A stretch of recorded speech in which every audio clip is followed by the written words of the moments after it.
With a load of iron ore, 26,000 tons more than the Edmund Fitzgerald weighed. Shipping crew was born to be tough when the gals and all them I got the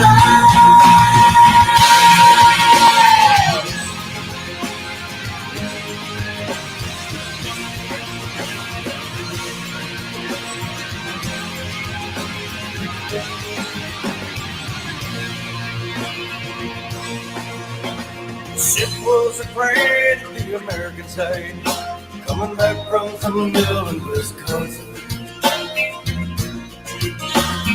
Big freighters going was better than most, with the crew and good captain well seasoned. The dawn came late and the breakfast had to wait. The way smoke all of the railing. Every man knew as the captain did tell, which of November comes blessed.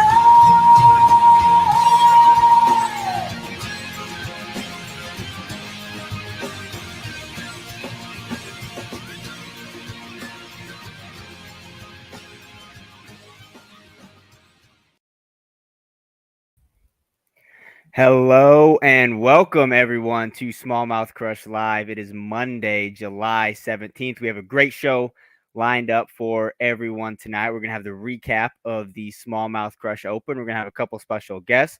We're going to have Epic Eric live from the Bass Lab as usual, and I think it's going to be a great show. I already see a lot of familiar names in the comments. Sean, Waves, Currents, and Ice. I saw Gino the Operator, Brian Wisniewski, Darius King. It's good to be back and to see everyone. We are going to have a great show tonight. We already got the tabs popped on a couple of beers, and I am ready to roll. How's everyone doing? Let's hear it in the comments. Yeah, man. Good one. I like it. AI in the house, in the new house. What's up with that? You got a new backdrop, bro? I do. Yeah, we moved a couple months ago, finally became an official homeowner. It was a horrible time to buy a house, but I figured I'd rather buy a house and just keep paying rent forever. So went ahead and pulled the trigger. We've been liking it so far. It works well. Boat fits in the garage by about 4 inches. So what more can you ask for? Hey, man, congratulations, Alex, man. That's good stuff, man. How's the new gig going? How's the new job? I see that you are gainfully employed doing your thing, man. I am. Yeah, it's been going great. I actually just hit my year anniversary there not too long ago. So it's been a great first year. Should be wrapping up the Masters here soon. So it's been a busy year, but it's been a great year, and definitely a lot more to come in the future from that. So things are all looking good for me. Masters, more money, man. Call me up. You know, I'm in that business, man. We'll coach and guide you right to 6, man. Come on, let's roll. I like it, man. Good stuff, man. You're motivated, dude. You got good games, so I'm proud of you, man. Good stuff. Absolutely, and I appreciate everyone in the comments. I definitely recognize most of these people, but of course, if you're new and you don't know who I am, feel free to drop your name down there. I'm sure there's been some new people that have joined the loyal Smallmouth Crush following in the past 8 or 9 months or so since I've been absent. But yeah, absolutely. Like I said, Eric, we're going to have a great show tonight. Of course, you're live from the Bass Lab. I know Travis has got one special guest probably going to be live in studio with him. We might even bring in one from a Midwestern state that might touch a Great Lake or two. Maybe that'll give a good hint to everyone here. But Jig Squad's asking a great question. Where the hell is Travis? I don't know. I cannot see him. Right here and there we go. There we go. DTL Panger. Let's go. Hey. Damn, this show is hot. Very hot. I want to welcome everybody. Alex, great intro. Man, we're going to talk about Alex was actually hanging out with me for the last couple of days, and we got to know each other at a more personal level. Yeah. Very, very personal. How was the fishing, Alex? What was it like fishing with the man, the myth, the legend? By the way, real quick. Just want to before you answer that question. Matt is fishing the open on the St. Lawrence River, so we cannot reference anything about the river in tonight's show. We're talking specifically the lake. We just want to make that clear, correct? Absolutely. There you go. Absolutely. Definitely want to abide by that. But yeah, as far as the fishing goes, it pretty much sucked. I believe the direct quote from Travis after the tournament yesterday was, "This is the toughest I have ever seen this lake fish in my life." So I chose a great first 3 or 4 days to go up there and check it out. We I'm ran a stunned. bunch of spots, saw a lot of fish, and did not catch a lot of fish. But regardless, still learned a lot, had a good time, and I'm sure the next time I'm up there, it cannot possibly be that bad. That's crazy, man. Dang, dude. Dang. If you were, you should have been here a couple weeks ago or there. Oh, that's what that's I was told by several people. It's crazy how it changes, right? Absolutely, yeah. That sounds like there was a couple anglers had some working theories as to why it may be a little tougher out there on the lake, and it makes sense to me why they would think that way. I mean, who knows? Maybe it's a post-spawn funk. It could be the water clarity, like some people are thinking. But all I know is Travis took us to a bunch of A+ stuff, and we didn't get very good grades on our homework at the A+ spots. I'll say that. Listen, JP, Gino, Britt, Jody White. Who else was over here? John. Jody White. Wow. Yeah, there was a bunch of people. We had a packed house, man, for a while. It was crazy in here. That's like the smallmouth powerhouse gathering, man. Yeah. Come on. Dude, the smallmouth intellect in that room, you need a new house to hold it all. Pretty much, I would say. I mean, I mean, those are some sticks. Yeah. You have a nice pad for, putting someone up, a guest pad. You have access to the garage. You have a place to park the boat. You have the man cave. You have what is that beanbag thing called? Just a beanbag. I'm getting one. I love the big one. Yeah, I want one down in the basement. Yeah, up half the floor. Yeah, I want one of those. Gino sleeps on that. Those are phenomenal. Is that the one you said? Dude, 30 minutes to fluff after that guy sleeps on it. Say that. Gino's watching in the comments. Come on. Dang, called him out. Travis, you're in trouble now. I didn't say that. You realize Gino could snap you in half with his hand. I said something cocky to him at the dock. Alex was there. And he didn't. He might not have taken it the right way, or maybe he was just in he grabbed my hand and basically said, "You never felt the power." I don't know what he said, but it was scary. He basically said, "I've been working in the trades my whole life, and I can pull you out of this boat with 3 fingers right now. So you better watch what you're saying." Yeah, and he about did it. That's awesome. Oh man, yeah. So don't mess with the operator. No, he knows how to fashion a cement flipper. That's right. In the right size for your shoe. Mm-hmm. That's right. Yo, JP Harrell. Hold on. Breaking news: your river rat spinnerbait was responsible for lunker this weekend on the co-angler side of the Maryland Bass Nation tourney on the chop tank, and helped contribute to a win on the rider side. Hello. River rat, man. Let's go, man. Damn. I like to hear that. Thank you for sure, JP. Bass Lab. Hey, Eric, what's new at the Bass Lab, by the way? Travis, man, I appreciate you asking, man. Absolutely. I've been out. You know, I've been getting salty with it. Panger, I was down in the salt for 4 weeks, man. 4 weeks. I know. I've dude. been following you on the Instagram, and you're making me jealous between your legendary lakes and all the big swim baits you've been throwing, and then all of a sudden you start popping off all sorts of different saltwater species on a daily basis. Making me jealous, Epic Eric. It was so much fun. I really, really do love pier fishing and fishing bridges, and no boat necessary, just one rod, couple packs of lures, and you're ready to go, man. Trout, flounder, speck. I mean, it was awesome, man. Just loved it. So what's new at the Bass Lab? Let's see, man. Got a few things. I know a lot of people have been asking because it's been sold out for a while, but I did a restock on the Everlasting Drop Shotter. Got the Black Knight is back in stock. That's probably the top seller. They go fast. I know a few people have been pinging me each week. I've got the green Goby Goblin, and then I got the Tantastic Goby right there, man. So if you guys throw that brown color in the flatworm, you know what I'm talking about. So these are hand-tied on a Gamakatsu B10S Stinger. It's got an indestructible tail, which you can add some scent to. It's got a little bit of flash boo, just the right amount, and a little bit of silicone. So the action is ridiculous. I threw it with Travis. It also caught some largemouth, believe it or not. So it's not just a smallie lure, man, and it's dynamite in the water. It looks absolutely sick. Other things you guys have been asking for me to bring out: Golden Shiner River Rat Spinnerbait. I threw this in Florida. I've thrown it on the Potomac, and it's one hell of a color, man. Gary Sheets, 9K Elite, we worked together on the collab. He got it correct, man. So that's the spinner bait that JP Harrell was talking about. It's really hard to keep them in stock, but the Golden Shiner is a new color, and I stocked up on some other colors.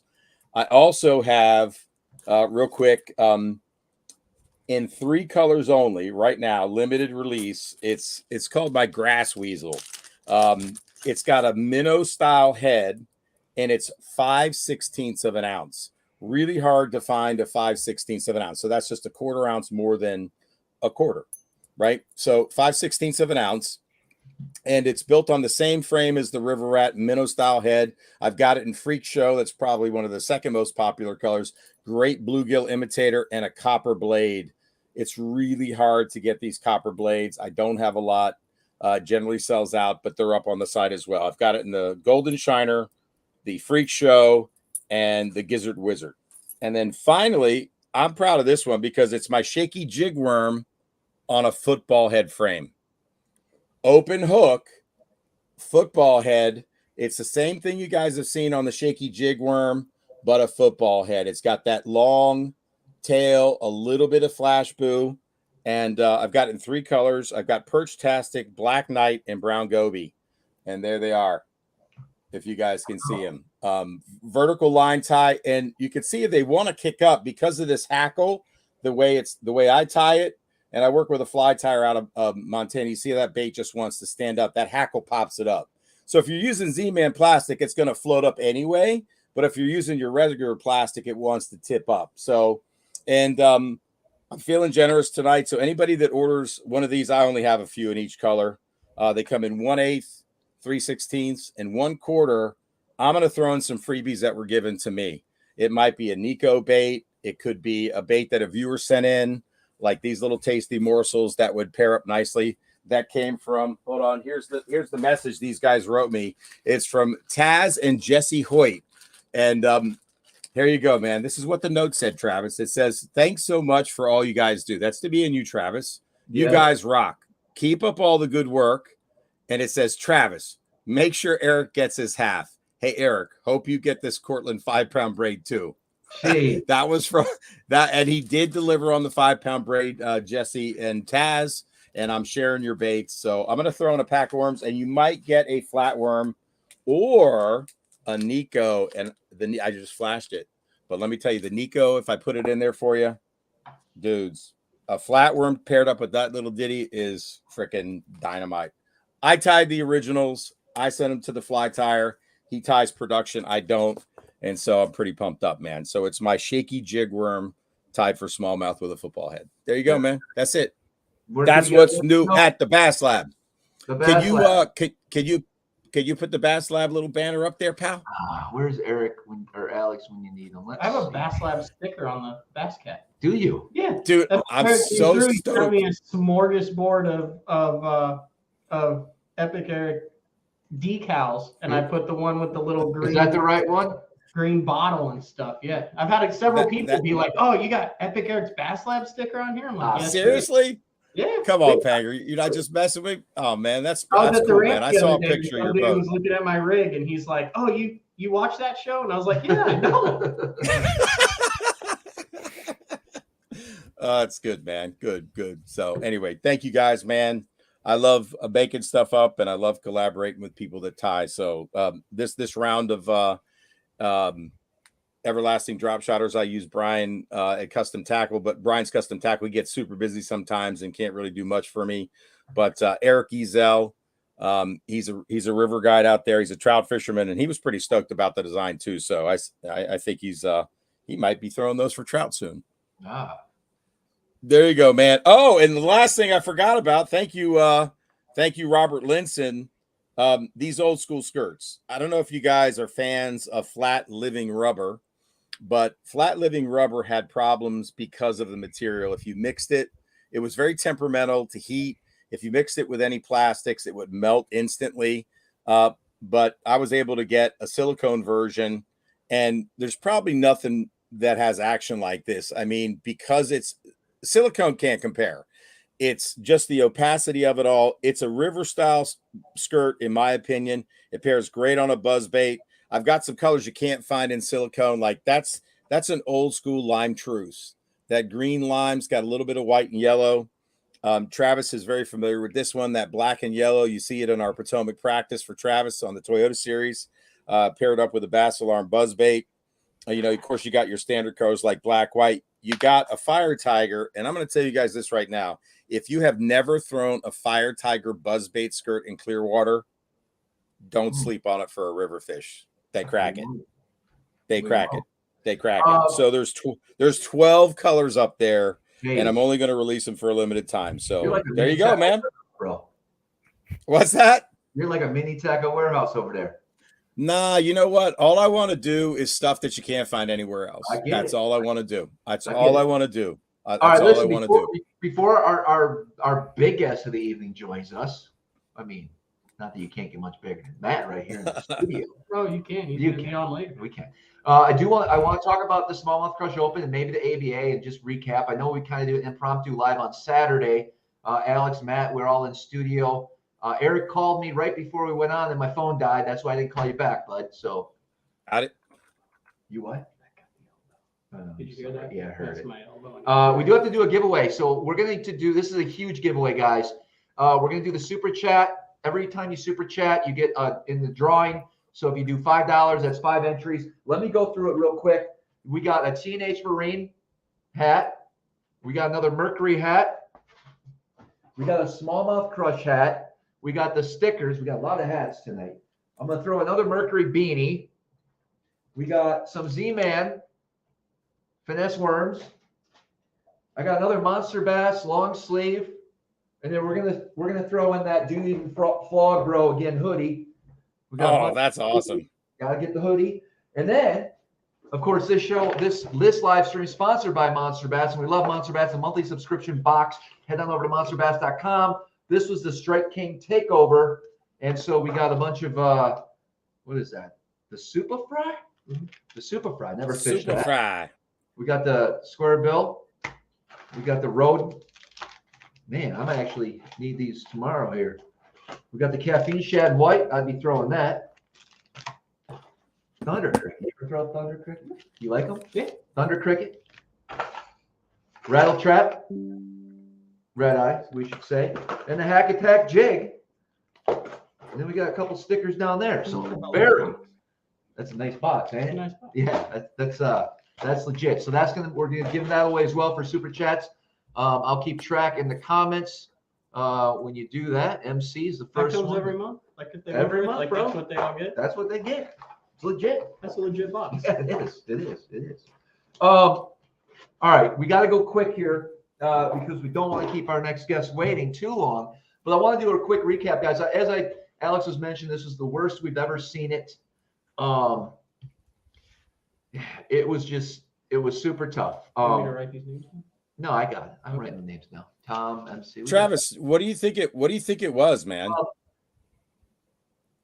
I can't guess. I cannot guess. You can't tell me it's a post-spawn blues because I've never heard of that even being like an accurate statement. I've never experienced that. I know our fish, Eric, you were up here in May and they were spawning on May 9th. Yeah. Okay. 53 degree water. Those fish they all don't spawn that in 3 days. You know what I mean? No. You were flogging for how many weeks in a row for your customers? Yeah. Like 4, 5?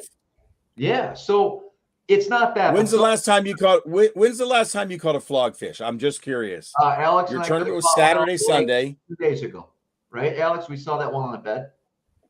Damn. He's pretty skittish, but he was there in my co-angler, or not my co-angler. I was the co-angler, but my boater in the ABA went to a 4.5 on a bed first thing in the morning. 2 drops later, caught him. Mm-hmm. Yeah. I found them on the river in practice yesterday, Epic Eric. They're there. Damn, that's crazy. Yeah. So they're still doing their thing.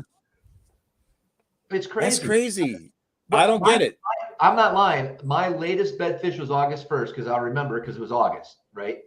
And I'll tell you the quick story and then we'll continue on here. But that bed fish in August, it was funny. I was fishing some sort of FLW Open or one of those Toyotas back in the day. This is probably 2017.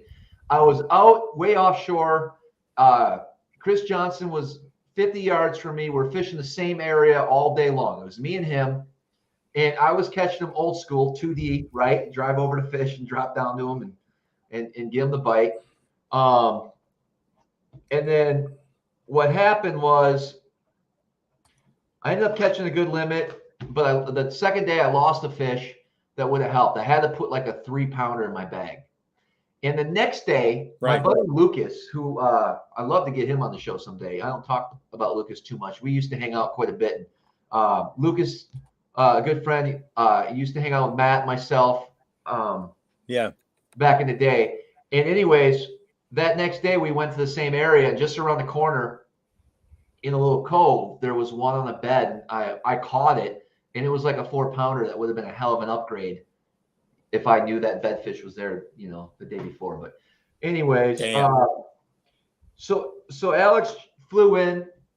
We got a few hours, well, not a few. We got a whole day of practice on Thursday, I believe. Didn't we? We kind of planned it because we knew the winds were going to kick up. So we made a long run past Kingston, up towards Bay of Quinte, that type of in the area. And we left from Clayton. Okay, so I told him your first experience on the St. Lawrence is going to be a very long boat ride in the morning, right? And I wasn't going super fast. I was doing like 35, but I think it was raining yet that morning. It was raining pretty good. First thing Travis says when he gets in the boat is, "I hope you're excited for this because I sure as hell ain't." And then we drove about an hour out to the lake and started fishing some stuff and just went from there. But yeah, Thursday it blew pretty good. We were bouncing up and down like we were at Kings Island. We were trying to cancel a few things or at least get some things out of my head. We caught a couple for practice. And then we found a good boulder, a brand new boulder I'd never seen before. And I really wanted to expand on this area, but the wind started kicking up. And if anyone's familiar with Lake Ontario and the section they call the Gap, it can get pretty wicked there. As Alex, was that the biggest waves you've ever been in, Alex? Yeah, I would say easily. I was on St. Clair a couple years ago, and it kicked up pretty good, and I was on the wrong side of the lake when that happened. But those were easily the toughest waves I'd been in. But the entire time, Travis knows what he's doing out there. The boat ride's great. I never felt nervous or anything. I was just enjoying bouncing up and down and getting soaked. But it wasn't the worst thing in the world. Travis did a great job of driving and navigating everything. But yeah, it definitely was. There was no way you were fishing anything effectively out there. But yeah, Travis absolutely he handled it well. He can drive. He's a good wee mount. He did take a few liberties with me after the 3196 day. I wasn't sure if he was mad at me or he's just trying to get home before dark. But let me tell you, I've never been driven that rough by Manson. Wasn't the boat, it was Travis. He was getting aggressive. It was crazy, man. I bet. Yeah, you're just like, fuck it. I'm stepping on the gas, man. Yeah. It was about that time to get home. It was. It was getting dark, man. So yeah, but that boat is great, and he's a good wheelman, man. Yeah, no, it all worked out. It blew way too hard, and then we had a major thunderstorm that chased us off the river at about 2:30. Ooh, wait a minute. Whoa, thunderstorm chased you off the river at 2:30 on Friday? Thursday. Oh, okay. Yeah. And the tournament was Saturday. I don't know, Panger. I've been, like bedfish, other patterns, grass fish, shallow fish on my river systems. They shut down the big lightning show. No. Okay, I'm just curious. Come on. I don't know, dude. I know. Don't get angry this early in the show, dude. You suck, and that's all right. But keep going. No, maybe your largemouth guy. Does lightning shut fish down? And shallower fish. Yeah. For real? Yeah. You believe this? No, I believe it. Okay. No, it's a fact. 100%. I've seen the bite evaporate. There's something weird. I don't know if it has to do with the sudden pressure change that often accompanies the lightning, and then we attribute it to the lightning because it's visual. We can't see the pressure, but we can see the lightning. Yeah. Would be my guess, but there's something that topwater bite definitely dies in lightning. Shallow water fish definitely die. Sure. I don't think the deep water fish are affected, but maybe they're not as affected by the change in pressure either. Yeah, that has a lot to do with it, perhaps. But anyway, so Saturday we go out, or Friday we go out. I don't know. I can't remember what we did. We found some fish. So I had the ABA and I lost a couple big fish. Eric, I kind of talked to you about it. I never voted. I never put one in the live well that was over 4 pounds. So to be honest, I didn't have. If I would have caught those 3 big ones and then add 6 pounds to that, I would have been like 21. What? Caught those 3 and then just like add 2 3-pounders. Oh, okay. Yeah, I would have been at 21, but I didn't catch them, so it doesn't matter. I zeroed on Saturday. JP took second, I believe, or third or fourth or fifth. Third. Yeah, Third. And then Jody won with 27 pounds, I think. And Gino, the operator, came in 7th. 7th. Yep, Gino did good with half an eye. Yeah, that's right. No context. Yeah, he had something in his That's eye. Crazy. So let me get the Smallmouth Crush open. We have a decent turnout. Everyone was there right away in the morning. It was raining a little bit. Some people that are watching now, I know Tom was there. Man, it was a decent turnout. Big payday, right? $500 a boat. So regardless of how many boats were there, it made sense to fish it. And the guys from Great Lakes Finesse were there. I mean, Zombak, all the usuals, the guys that support the channel stuff. And so I wasn't really feeling too good, but I knew we had to do something different, right? So we ran out to the lake and we hit a bunch of spots. And Alex, you can attest to it. I mean, we were around fish all day. We just could not get them to bite at all. Yeah, I think what I was saying to people at the weigh-in yesterday was I would guess we went to about 50 of Travis's waypoints, and I would say there was fish on about 45 of them. There's either a couple of larger ones or a group of them, and several of them. Travis drops a trolling motor. He's like, get up here, come on, there's a big group of them here. And out of those 45 that had fish on them, I would say we got a bite on 3. And that was pretty much our day. I mean, it wasn't for a lack of throwing at fish. It wasn't for a lack of not being on them. They were just not in the right mood. No matter what we did, what we tried. The only way I could get them to bite was the Great Lakes Finesse drop minnow soaked in my scent. The Berkeley Gulp smelt on light line. Didn't move. Like when you say light line, what's light?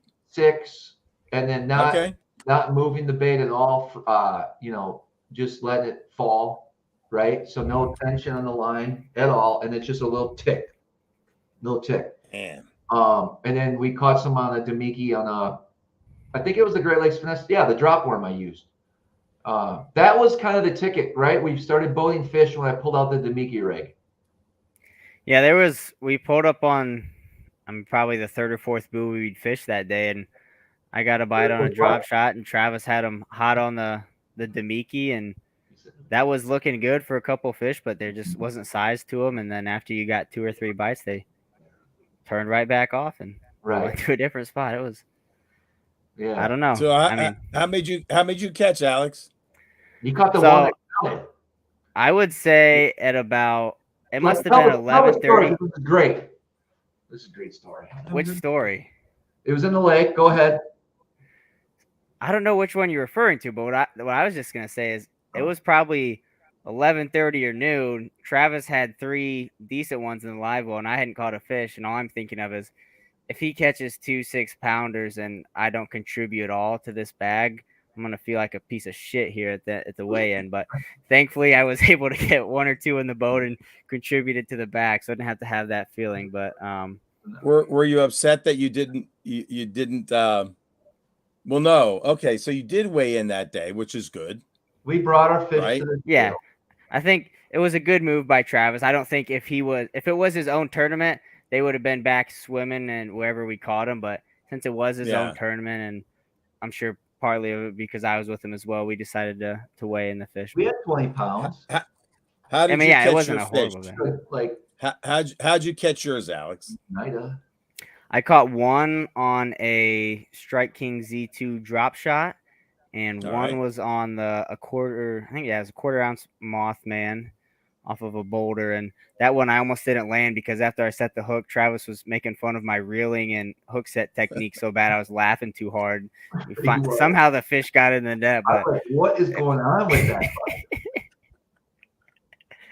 How about one that? thing I learned is that I guess the way I set my drag is completely incorrect because they start pulling as soon as the hook's in them. And Travis, I mean, it probably does look like I'm reeling in a tuna the entire time because I just get way too excited and slam the hook in them and just reel, and I'm not really going anywhere with him because the drag's just running. But all I know is the fish made it to the net, and that's all I need to worry about. He's just keeping a little bit of tension on that fish, not to bring him towards the boat and not to keep him. Yeah, just so he could just right. He just stays in this. He's fighting him on the boulder. You troll over and net him, basically. Yep.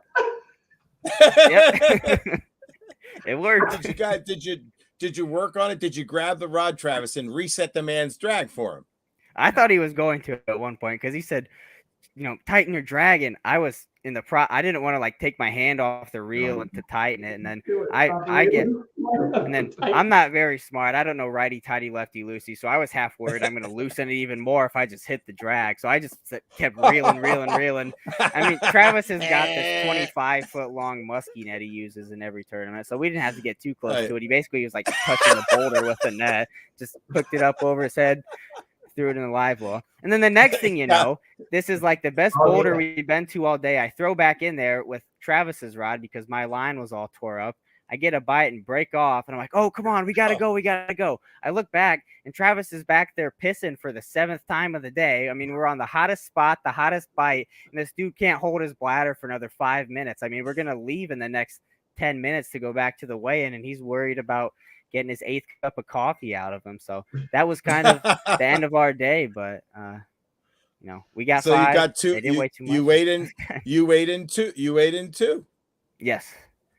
Yeah, that's pretty good when you were when with I Travis. caught the last one, we started the process of culling and then realized there was only 4 fish in the boat, so we didn't really have to start that process. So that probably slowed down the efficiency of it as well. But yeah, regardless, it was still a fun day. I mean, sure, you'd like to catch 27 pounds and win the tournament, but any day you catch 20 pounds of fish in a tournament, it's always a good time. It was fun. All right, listen, before we bring our next guest on, Alex, it was great. You're welcome back anytime. I hope you had fun. I mean, it was fun. I understand it was tough. It's obviously out of everyone's control, and I'm sure the next time I go there. Too much. That was a big takeaway. I didn't know I talked to myself that much. You don't talk, you mutter. Yeah. I mean, he's talking, and I'm trying to figure out, is he talking to me? Is he talking to himself? Is he talking to the fish he sees on the graph? And then, of course, I mean, I was telling him 95% of the words he says are some variation of bro, Holmes, broheem, and brodus. So first you got to filter all that out of the language, and then you get down to the question of who is he really talking to, fish, me, or himself.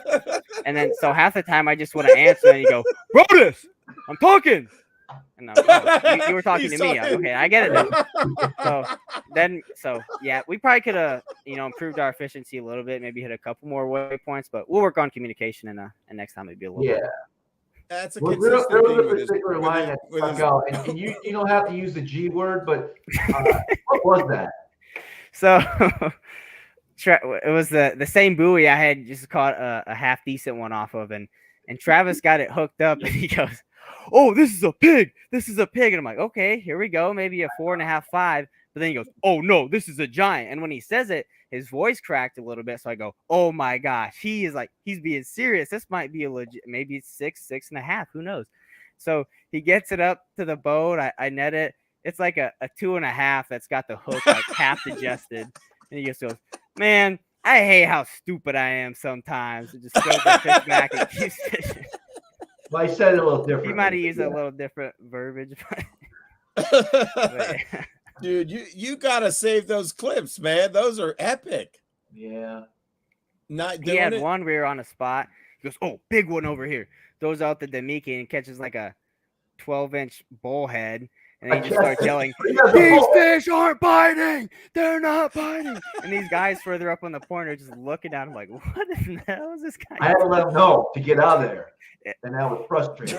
Travis, you have to do you have to make a video with that stuff. That's like gold. I know. I mean, especially when you turn around as you're talking to yourself and then he answers and then you tell him he's interrupting you, having a conversation with you or the fish. There was a boat off a point, and then remember those 2 boats that was out further? I want all of those guys to hear me and my frustration with that boat. He was especially frustrated because the cast, the cast before the bullhead, I think, was like a 6 to 8 inch rock bass that he pulled off of Demiki too. So it was just 2 in a row of frustration and fishing on a known good spot, and it didn't work out too well. But now everyone else that was in that area knows that if they show up there again, it's just a waste of their time, really. Damn. That was a good time, but we got a little action this evening. I'm gonna play a quick little clip for you guys. We're playing this live. The what? We're playing the evening's activities live. Yeah. Oh, I thought you were saving that. No, we're going right now with this. Springing it on everybody right now. No, we're gonna spring it on you. So Matt gets back to my house and he goes, "Do you know any ponds around where we catch some bass?" I'm like, "What?" He's like, "Yeah, there's ponds all over the place." I'm like, "Well, yeah, there's a pond right down the walking trail. I haven't really been to it. I looked at it this spring and it didn't look like there was any fish in it, but we grabbed a couple frog rods and we're gonna play this quick little clip real quick here." How far is the walk? Oh, and it's easier to bike ride than walk. Okay.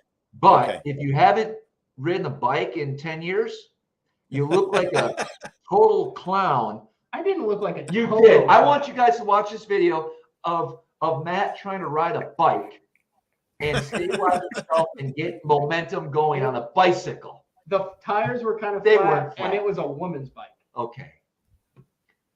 Why did you have to ride the woman's bike, Matt? Because the other bike, my feet didn't touch the ground when I was over.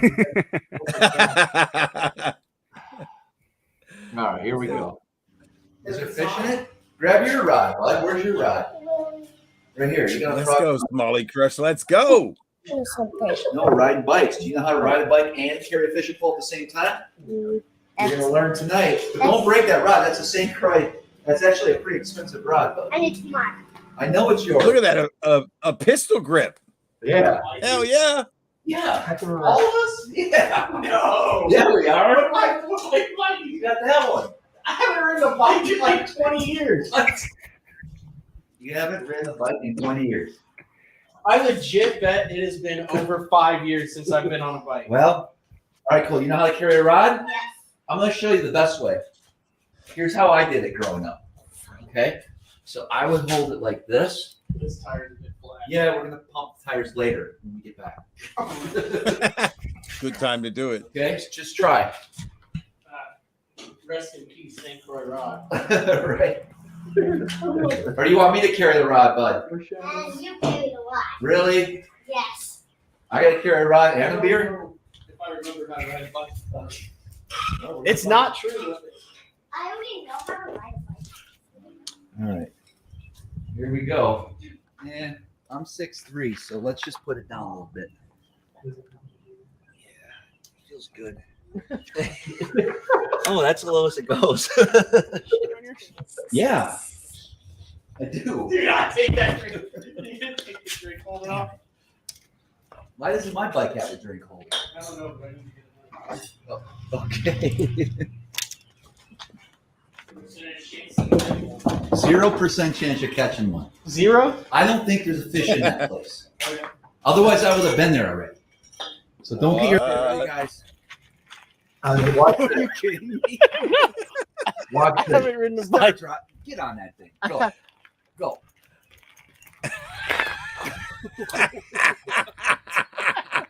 I haven't ridden a bike in like 10 years. Come on. Okay. Go, Fanger. Look at him. SmallmouthCrush is beating him. Oh, he's a little shaky. Gravel road. He was a little shaky on the front. Oh, no. Get it together, man.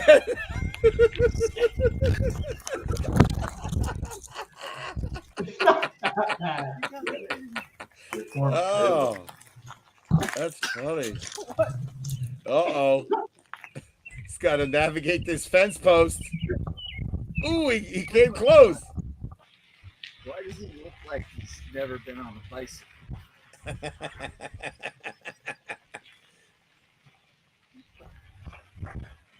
Oh, you're gonna go over that bridge? This will be interesting. Curious You're joking. choice. No.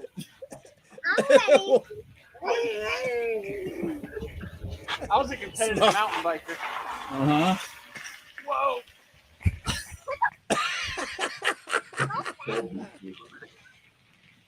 Look at SmallmouthCrush leaving him in the dust. He laid a little rubber down too, man. See that? You're in skirt. Rod in my hand that has ears on it. I think this is the best spot right here, though. fish here. You cannot fish there. Who says? You cannot. Why? Because Mommy said you can't. Oh. Move your bike to the side. Frog in here. Take your first cast. Did you just? Somebody said, "Does that bike have forward-facing sonar?" You can't fish in here. Dude. Frog That'd be Nation, crazy if let's actually go.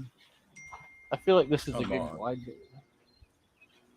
We're not fishing. I just I think hear if- the if frog there's in the moss background, across it, that too. means it's shallow, which means it freezes solid in the winter. Coley, you're not supposed to cross someone's line. Out of left field. See, I told you it's private property.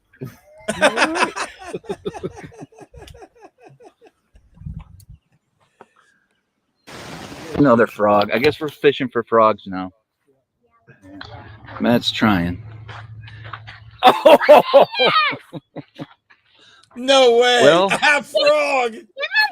Give Wait a him second. to me. That's a big frog. Give him to me. Give him to me. You gotta hold him tight. Hold him tight. Don't let go. Let Yeah. me take a picture of you, bud. Hold on. You're Keep it. strong, man. Hold on. Oh, Hold. yeah. You like that? Okay, It's okay. don't like that. All right. Hold on. Let's talk about it. Who caught that frog? Me. You? We've got more frogs. We're just catching frogs now.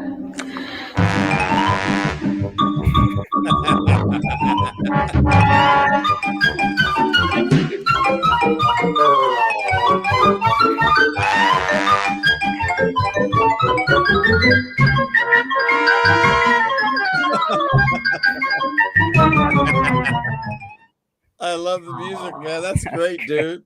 Yeah, it was pretty good. Yeah, It was pretty good. All right. Let's get the man in here and ask him, is Matt a good bicyclist?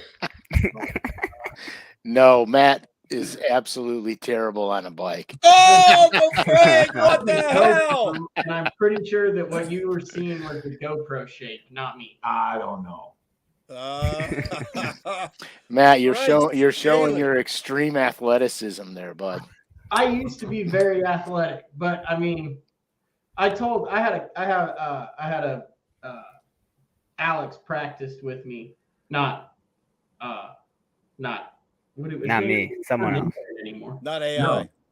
The former No. employee. Different Alex, but he's 22, and I had to explain to him how, as you get older, you'll start grunting every time you get out of the driveway.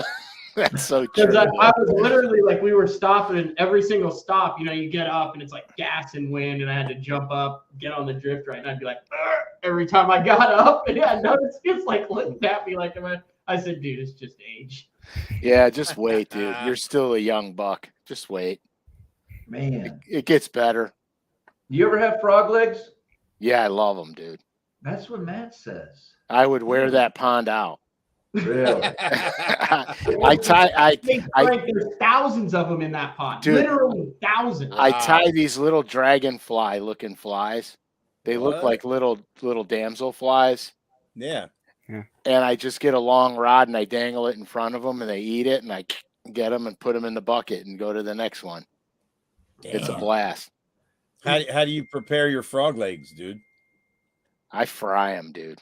Yeah. I want them crispy and crunchy. Sometimes I'll do butter and garlic. Oh, that's got to be good. Yeah, little thyme, butter, garlic. It's money. You're giving Travis some ideas. Look, the wheels are turning. Put that one up, Travis.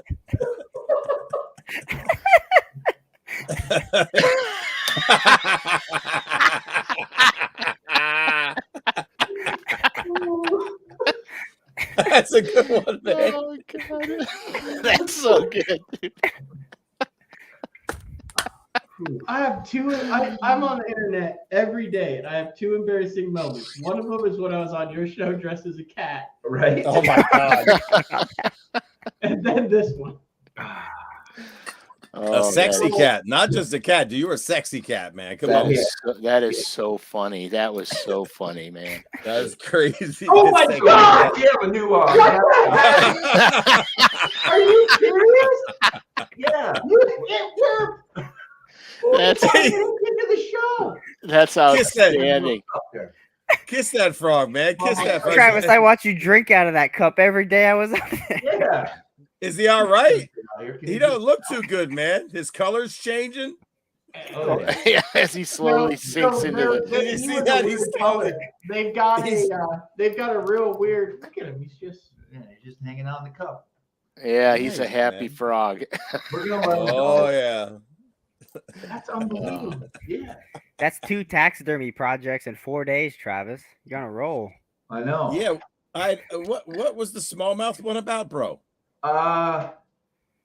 We found a dead smallmouth on the road, and so we decided to take a screwdriver and a big long screw, and we screwed them up onto the wall of the garage as kind of our mascot for the evening. You just found him on the side of the road, Let's go with random? that story, bud. I Oh, came you back mean from the day, and he's like, "Man, does the garage smell kind of fishy?" And I was like, "Yeah, it kind of does." And then he's like, "Turn around." And smallmouth screwed the wall. you crushed a smallmouth, bro? I know. Oh my God. I forgot about him in the well. What was he doing in the well to begin with? My cone anglers. Oh, the one fish he weighed in, or did he run and not weigh in? We decided not to weigh in. I thought he took them all out. The plot thickens. Uh-huh. That's a good excuse, right? That's legit. It is. It's Now totally. it all- We were in Traverse City. We were in Traverse City doing a benefit for inner city kids. So it was all the pros were up there, and Ike and Ellie Worth, KVD, all the guys were up there. And so we were horsing around one night, and then they wanted me to go snag salmon with them. And I said, I'm not walking in a river I ain't never seen in the dark. You can forget it. You know what I mean? So we got up in the morning, and we were paired with these people. They to donate money, they paid to fish with an angler, and they had a mini tournament for the guy in the boat with you. And then he got to weigh in his best fish. And my guy, I said, I saw the swim school's comment. Oh God. So I get my angler in the morning. We go to this little lake. I've never been on any of them, so I'm just idling around. I go, yeah, this looks good. We should catch some fish here. So we start catching fish, and he catches a good one, and he goes to put it in my live well, and there's a 30-pound king salmon folded in half in the live well. Those guys went out and snagged salmon, and they got one and threw it in my live well that night. And so I grabbed the salmon and I threw him in the lake. Of course, he was dead. I threw him in the lake, and I hit my live wells to pump out, and it was all orange water from all the eggs in the salmon. It was all orange water. It looked like orange crush coming out of my live well. So I had to catch a bluegill and put it under Kevin's truck mat. That's funny. Oh, nice. Yeah, I figured about 2 days later he'd figure it out. Oh, But yeah, that was hilarious, man. That was so funny. damn. Please. That was a good one. That was a good video, Travis. And you got the frog as the guest. You've had 4 guests tonight. That's true. He's still in there. Yeah. Well, where's he gonna go? He's all dehydrated now. No. Oh no. Here, I got a little water. Let me get a little water. Is it pond water? He literally is very comfortable. I'm Your sure frog, he is. your frog care is outstanding, man. Frank, is that an eatable one? Yeah, oh yeah, heck yeah. Those size? Yeah. Oh Edible. gosh, dude. It's Eatable. no eatable. Edible. Edible. He'd be having a heck of a night right now. Eatable. He's there going, oh crap. I thought of something, but I Thinking about can't eating. even go there on this show. Can't even go there. Yeah, dude, just chop them things off, man. Chop those legs off, skin them. Would you, Chop 'em off. hey, would you let them expel everything? It's a real mossy pond. It smells a little mossy. Would you put them in a kiddie pool for a day or two to let them kind of clean out? Nah, you don't have to bother with that. Just grab them by the back legs, smack them against the tree. Everything comes out of them. Skin them, chop the back legs off, and throw it in a bucket. This segment sponsored by PETA. Frogman Crush.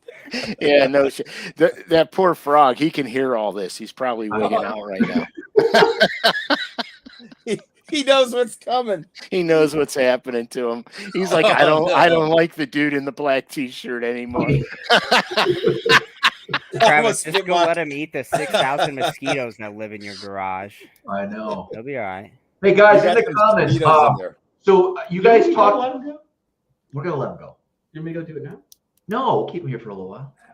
Keep him till he expires. Then he won't hop so far. Growing up, they used to put them in a 5-gallon bucket, and then the next day they would be like potato chips after they bake in the sun. I was like 8 years old. You know what I mean? Yeah, sure you do. Sure we do. This was last week. And he lightly salts them. No. Right, this is last week. God. He figured if he took a smaller container, they wouldn't bake as fast. That's why he's in the cup now. There you go. Hey, you could have something frog in a cup. Frog in a cup. Yeah, like soup in a cup. It could be frog in a cup. Cute. That's the biggest bullfrog I've ever seen. I don't see, There's never had literally thousands of them. Yeah. Oh my gosh, dude. That thing, I would be out there once a week. When you pull a bunch from a pond, do new ones move in? There's so many. No, Well, there's tadpoles in there. Okay. Those are frogs. That's what the way that pond looks to me, if you're the only one taking frogs out, you can have them for your lifetime. Wow. As long as you don't get greedy. Right. Okay. I might give it a try. I'm interested. Yeah, just Google a couple recipes. There's a million ways to cook them. Yeah. All right. I don't know why I'm laughing so hard, but it's good. Yeah. I don't either. How many, Frank? Because he asked me. I told him 6 frogs a person, a dozen meaty frog legs.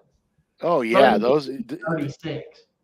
Dude, you crisp them things up in a frying pan, man. Nothing goes better with frog legs than beer. Yeah, but how many frogs would you say make a meal? I could easily eat a dozen legs. Yeah. Okay. They're smaller than chicken wings. Yeah. Frog geysters. So here we are on Smallmouth Crush talking about bullfrogs. Well, that's what happens.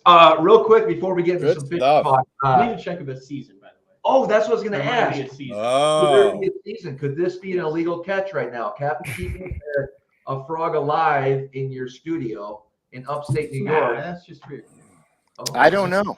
I honestly don't know. Before you go frogging, you need to make sure. I know it's going to happen. No, DNR is going to call me next week, just like they did when I accidentally sight fished those muskies out of season.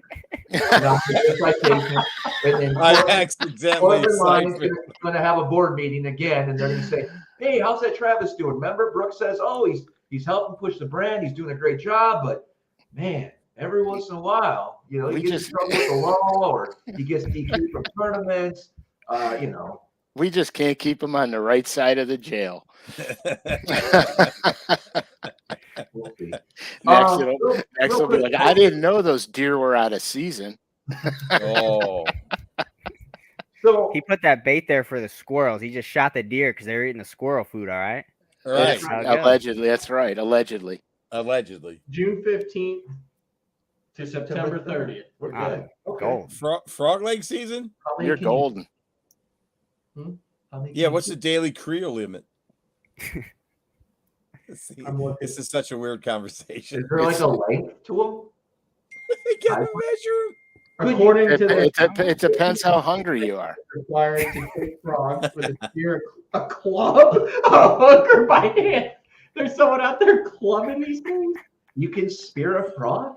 Yeah, I made.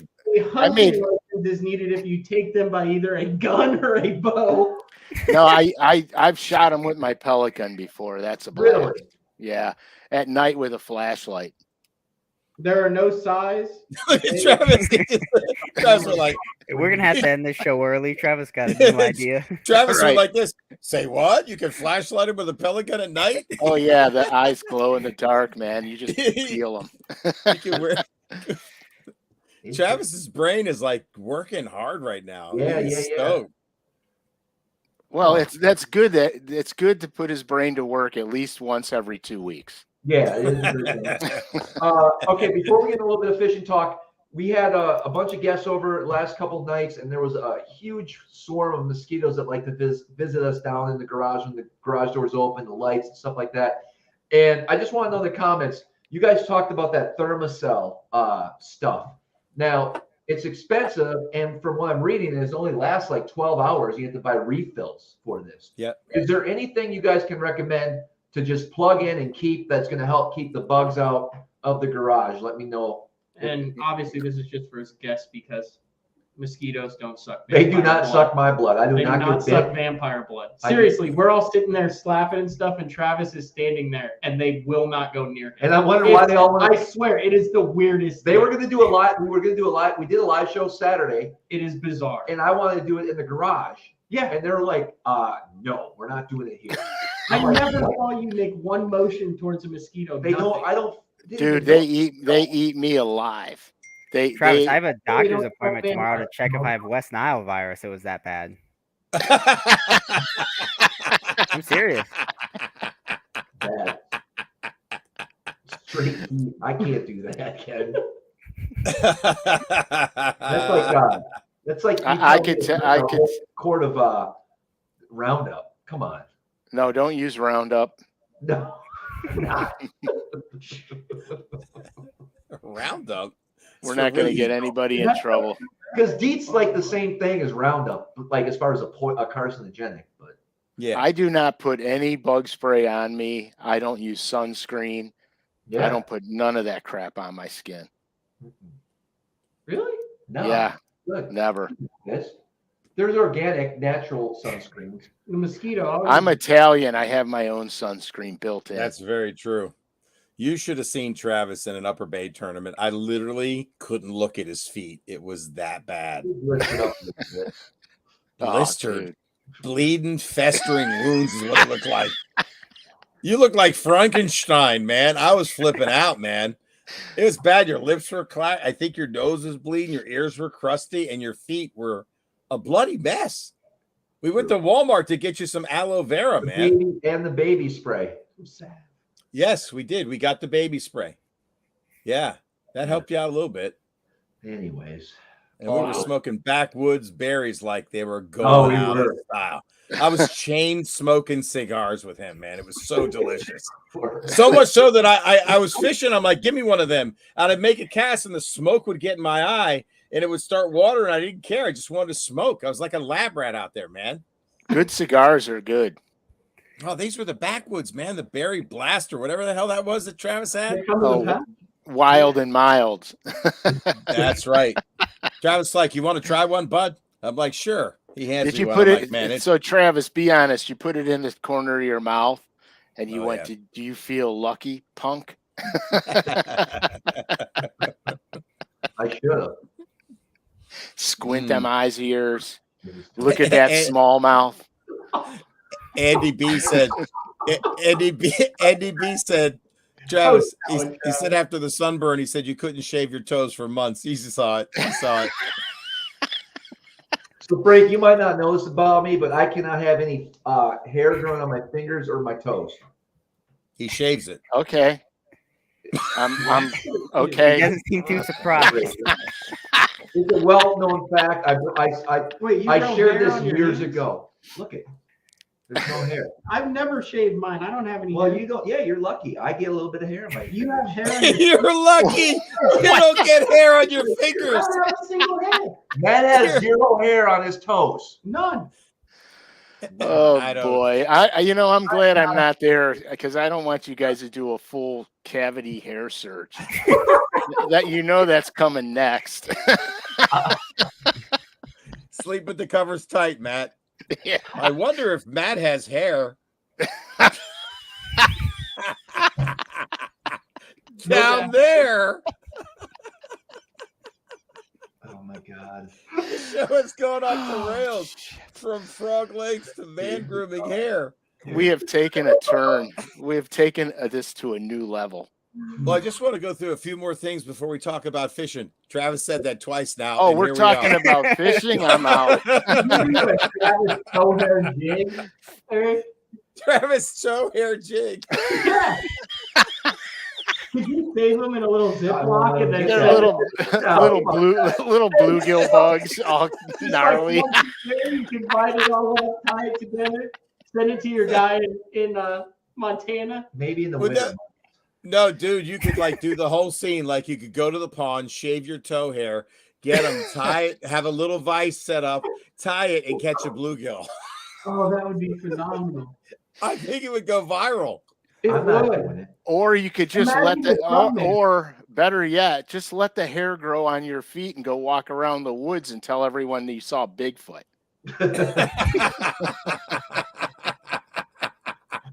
He does have a large foot. God. Holy hell, man. I don't know. All right.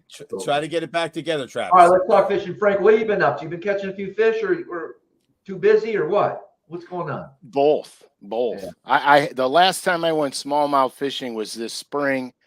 I caught some really good ones on an NXS, cranking them. And in fact, the first 4 I caught, the first one was just under 7 pounds. Good And God. then I caught a few more that were between 4 and 5 pounds. And then I was fishing a section of the lake that's not very good for smallmouth fishing. It just doesn't have all the right elements anymore. And it got fished down over the course of years. So I wanted to see, because people have been leaving it alone because you can't win there anymore. And so I was checking places out and I found a few, but it was real spotty at best. No numbers. You'd catch 1 or 2 here, 1 or 2 there. Every one was a giant, but by the end of the day, you probably only caught about 8. And so I was working my way down the lake to see where I start getting into more populations of smallmouth. And then weather came in, and then work and everything else. So I missed it when they were shallow enough to get them cranking. So I'll start doing that again in the fall. I'll get back out there and figure it out. But largemouth fishing's been good. It's been kind of crazy. I've been doing mostly largemouth fishing. Where, Frank? What's been the technique or bait of choice for you? Well, Where and what have you been doing? Yeah, I want to hear both. Okay, so I've been staying mostly on grass lakes. Some of them will cross over, they'll structure fish, but the grass is still important because it grows deep enough. Believe it or not, I went out with a Ned Dinger and had a sick day. That stupid little, thing. It's sick day, twisted day. And they wouldn't take, normally I fish the 5-inch Dinger on a Ned head, but they Nice. wouldn't take it. They wanted the smaller one. And so we plowed them pretty good. And then I went to a different lake because I like it better because it's harder to find the schools of big ones. So when you do, you generally have them to yourself and you catch a lot of them. And I went there and I wound up catching some of them stroking a 1/2-ounce jig and some of them on the Ned Dinger but we're using a 5-inch Dinger instead on the Ned head, which was fun. The other day, literally like 2 days ago, I went out and it was Friday.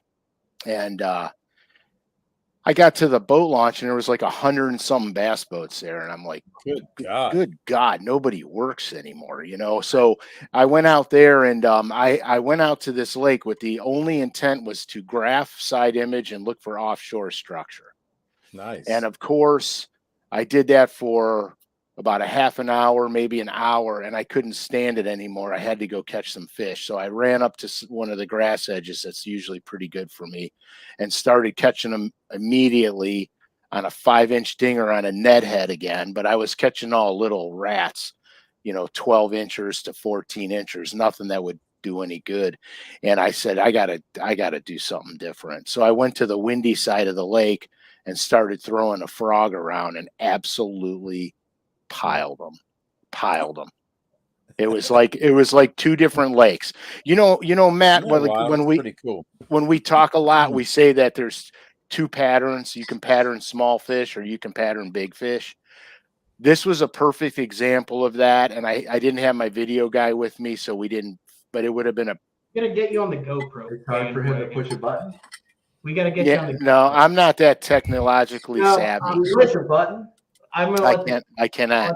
The cat out of here, Not doing it. Only on my Zebco 202. It's the only button I can push. In your neck of the woods, in Cleveland, in a week. Okay. After it's open, we can make we may or may not have a live show together. It just kind of depends on our schedule. Okay. And part of that day needs to involve, we need to go to Best Buy and we can get you all set up and I can set up the GoPro on your boat. So literally all you have to do is hit one button. And as long as the red light's blinking, you're recording. Yeah, you know, I have about 4 GoPros. They keep trying. I have them. I just don't open them or use them. Yeah. Because I just think we need it for the summer, just strictly for the jet ski meltdowns. Oh God Almighty! You can't put that on camera. We can. No, you can't. We can't put that on camera. We will never get another advertiser again. Oh, if they hear me, it's over. But yeah, so anyway, so I went to the other side of the lake and literally went down this one stretch. Actually, I was throwing a horny toad, and they were blowing up on it so hard that you could hear it. Like, you know how they make that kapoof, that pop sound, and so I hooked a 2.5 pounder, and there was a 4 pounder trying to eat the toad out of his mouth. And I was like, get out of here, man. So I reeled that thing in as fast as I could, unhooked it, threw back out there, and I could not get the big one to come back again. But I had one. Remember we talked about the trick with the slip sinker, Matt? Yep. I had one bite the legs off of it, and I saw him. I actually saw him in the pocket looking for it, and I just pitched the thing back out there and let it sink, and I got him. Little follow-up bait. It was the same bait with no legs, because I didn't have time to get anything else. That's what I was holding. So yeah. Cool. So tomorrow, the windy side. Yeah. Windy side with a frog seems counterintuitive. I know, but I wasn't catching any big ones doing anything else on the other side of the lake. Matt, I've totally seen that work with frags and pad fields, like grass edges where there's literally wind chunking on it. And we won a tournament on Gaston, me and Scooter. Literally, we rolled through a backwater area. I'm throwing a buzz bait. The first 3 fish blew up on the buzz bait and missed it, or didn't want it, or were shy about it because it was not much wind at all. We went back down that bank. The wind had started. I caught the next 3. He's frogging, I'm buzz baiting, and we end up winning that tournament at Gaston. Sweet.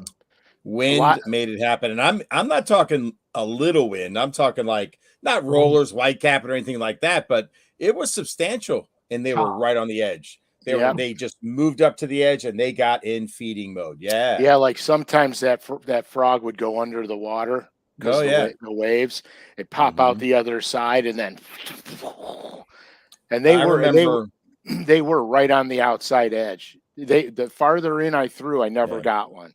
As soon as I came off the outside edge, they Yep. That's exactly. I was scattered milfoil, Frank, and then we got into the pads, and they were right on the edge where that wave was pushing up against it. That was their feeding window and opportunity that created that for us. So I remember a tournament on the Upper Bay, on the flats in particular. Travis knows this area very well. It's where the fleet fishes. Lots of good grass mats out there, and the wave action was ridiculous. It tends to shut down the topwater bite, but throwing a furbit with the big furry legs and the big cup mouth, and I mean stroking it, like going hitting it hard, bro, going boom, boom, and they would find it. But it wasn't like a little twitchy poppy like you normally would walk a poppy. I'm talking about going boom, like hitting it hard. They found it and they ate it, and they were bigger bites. Sweet. Pretty cool. I've actually caught a lot of smallmouth on a super spook. Throwing it in big waves. It surprised you. Full size. Yeah. Champlain. Yeah. Man. Oh, yeah. The big Sammy. Everybody shies away from big baits for smallmouth, and there's times when you can't beat it. Yeah. I catch more giant smallmouth on big crankbaits than anything. When you say DD22s, DD22 stuff. They just, God almighty, there's something about that. Now you're not going to catch a lot of small ones, but when you get one, it's a good one. That cork's going to be squeaking in the rod handle. So that theory of bigger bait, bigger bass, I mean, for real? I think smallmouth as well. Yeah, I think there's definitely a time for small finesse tactics for smallmouth, without a doubt. I will never tell you no. But there is a time where I'm throwing, big giant 3/4 ounce spinner baits with 4.5, 5 willows, big huge crankbaits. Yeah. And just destroying them. Big football jigs, big giant gaudy football jigs. Go ahead. I threw a 3/4 ounce War Eagle all chartreuse blades with my guide trip on Monday. And we pulled, we didn't get them to commit. Some days that's how it is, but we saw them. We saw where they lived. They chased that thing. We're burning it. Oh, yeah. You're smoking it, dude. You think you could reel it in fast enough, and you can't. Right. Yeah. That's amazing. That's crazy. Travis, how about the day we threw the big glide baits, Travis? The amount of fish that Travis pulled with the big bait, it was ridiculous, man. Frank, I mean, it was 2 and 3 and 4 at a time. But it was high sun and 0 wind. It was not the right conditions to throw it. They would not trigger, but they wouldn't commit to it. But they wanted to look all day long, man. Matt, this is gonna hang over your head, Matt. This bike thing. Someone's going to make a meme of you and Biden riding next to each other. I pulled Is it because you had a fishing rod in your hand? Yes. Really? That's why you were so unstable? Yeah, I didn't want and a little nervous? I didn't want to break that. No grown man goes, try to talk you out of taking the bikes and just walking. You didn't see that part. No grown man. Oh, yeah. So, okay, so here's a funny story that this is the worst. This is bad. I don't know how to remedy this situation because I'm currently in the pickle. Yes. Do tell. So the rod that SmallmouthCrush was so proud of. Yeah. He gets done. He goes to bed, and I'd heard him talk about it, so I just pick it up. It's in the garage, and I'm like, "Oh yeah, that is a nice rod," and I fold it in half. And Travis is like testing it like that, it just goes pink. I just barely went like this just to see what the tip was like, holding the frog with one hand. There's no hooks on it, and I just put a little pressure. I said, "Oh yeah, that is a nice rod." And it just snapped right in half. Oh no! And I mean, can I replace it? And Travis is like, "No, he'll know." So I'm gonna guess it had a couple of war wounds on it. proud. Yeah, I can confirm. I saw him use that they as were a playing sword swords. / baseball bat about 3 or 4 Oh, times. yeah.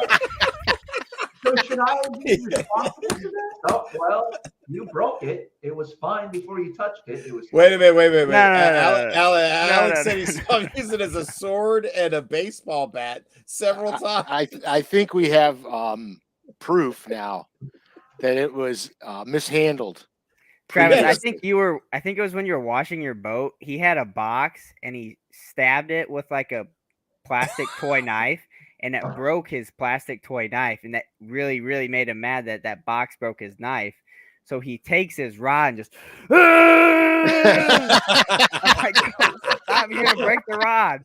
He goes, I'm angry. So then I got him to just stomp on the box instead of hit it with the rod. But, I mean, he had the box. I mean, the rod had some wear and tear on it. I'm seeing a different kind of rod commercial here.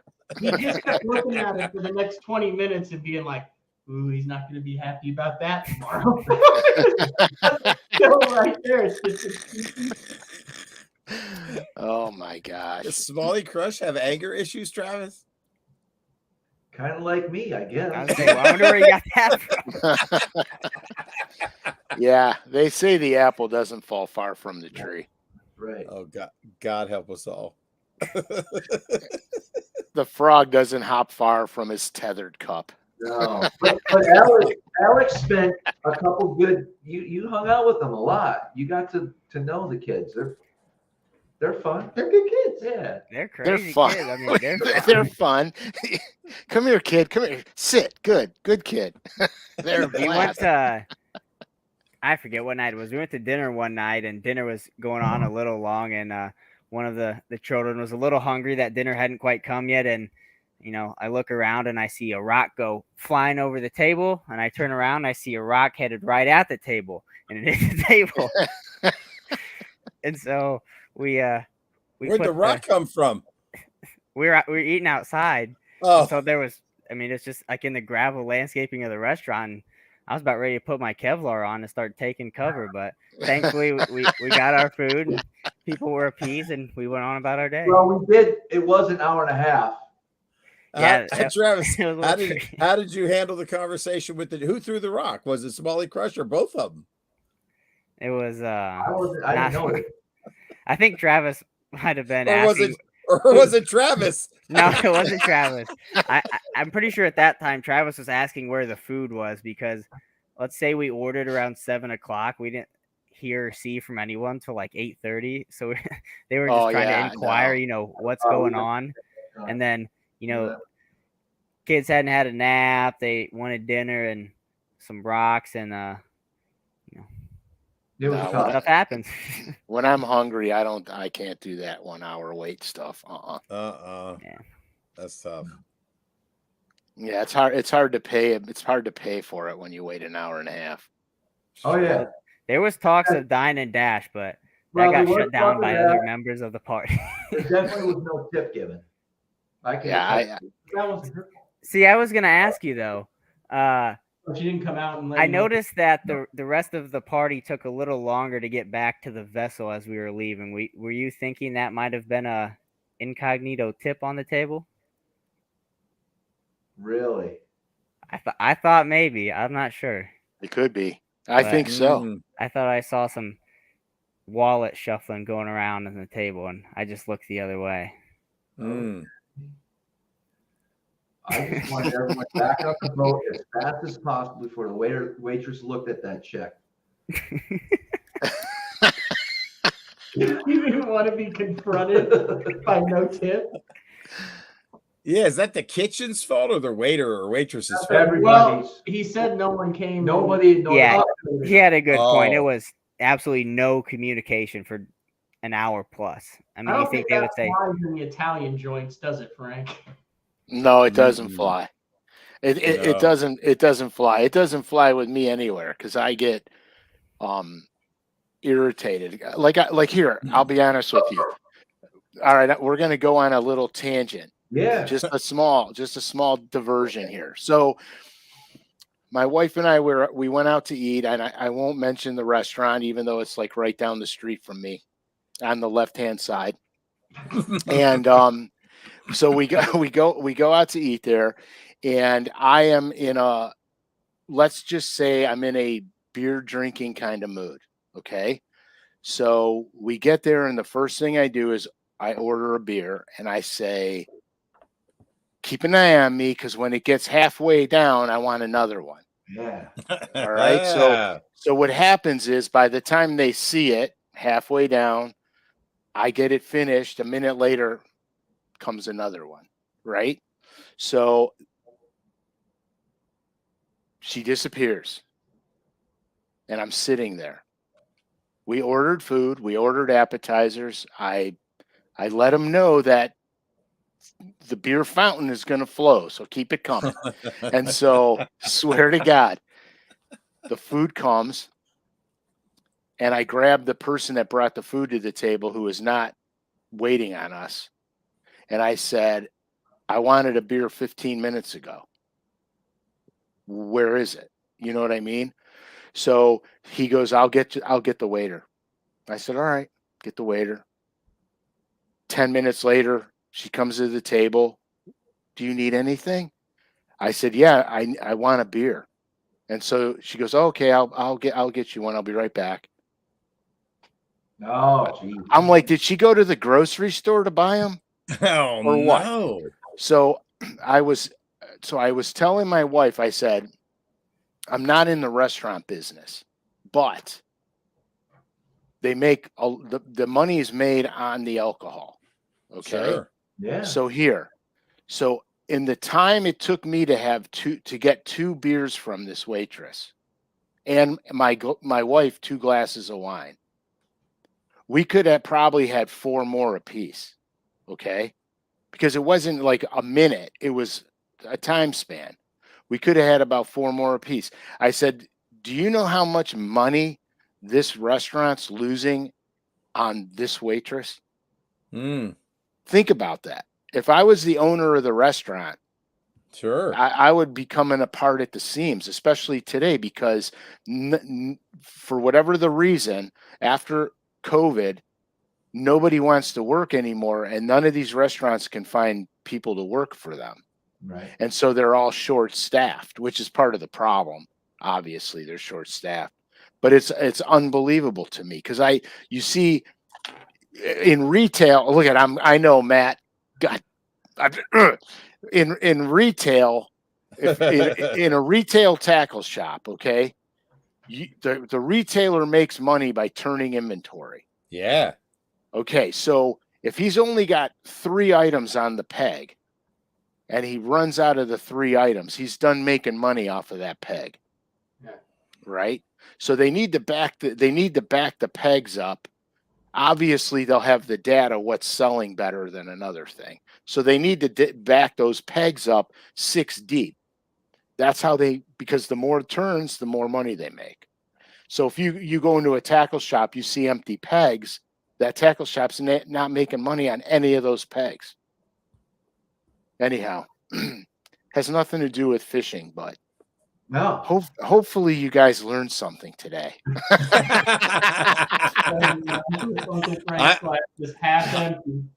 I waited tables for 5 years, Uncle Frank, through college, man, and I fucking was on it, bro.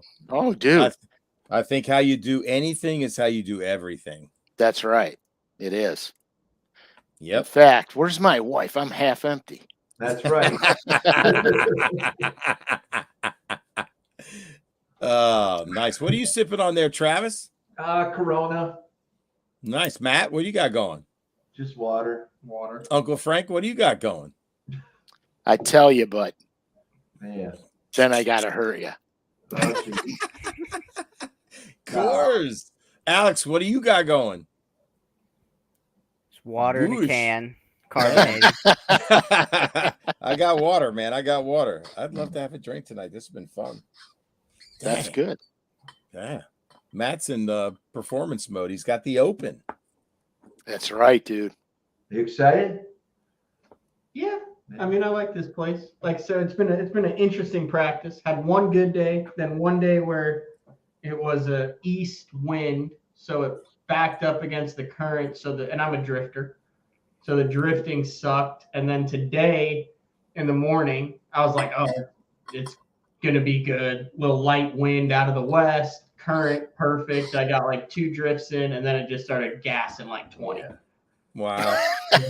That's when you need 5 drift socks, dude. Yeah. So I was up by Ogdensburg and like was just tired of eating. I mean, you could run it. It wasn't like bad, but I was just tired of eating 3-footers and getting off my drift and all that. So I did yesterday complain that Ultrex has a little button. It looks like a trolling motor prop on it. Yeah. It's like when you hit it, it 9 times out of 10 is the one that almost throws you out of the boat because it's constantly in whatever direction you're not expecting it. So like when you're turning always when you hit it with your heel. So your trolling motor is always like pointed back.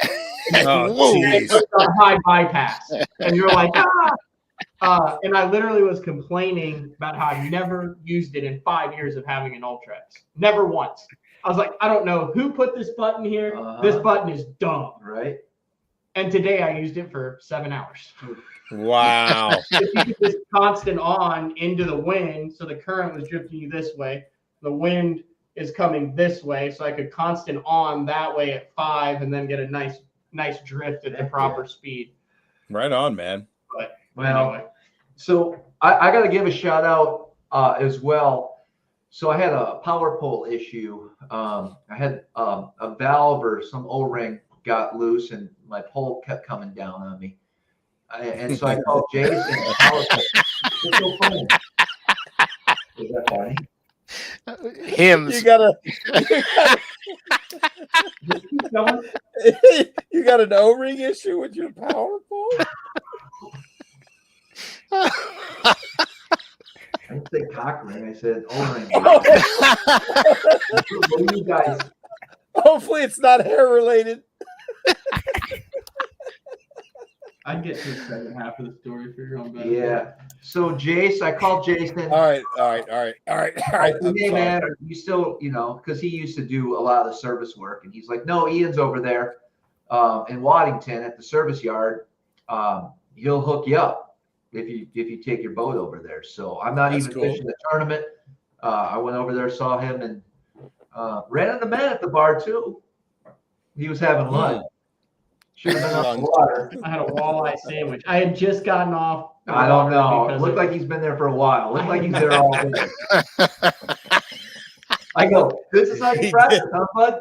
Way to put in the hard day. He said he was tired of eating 3-footers. Frogs. Did he have a basket of frog legs with him? I know. You know what though?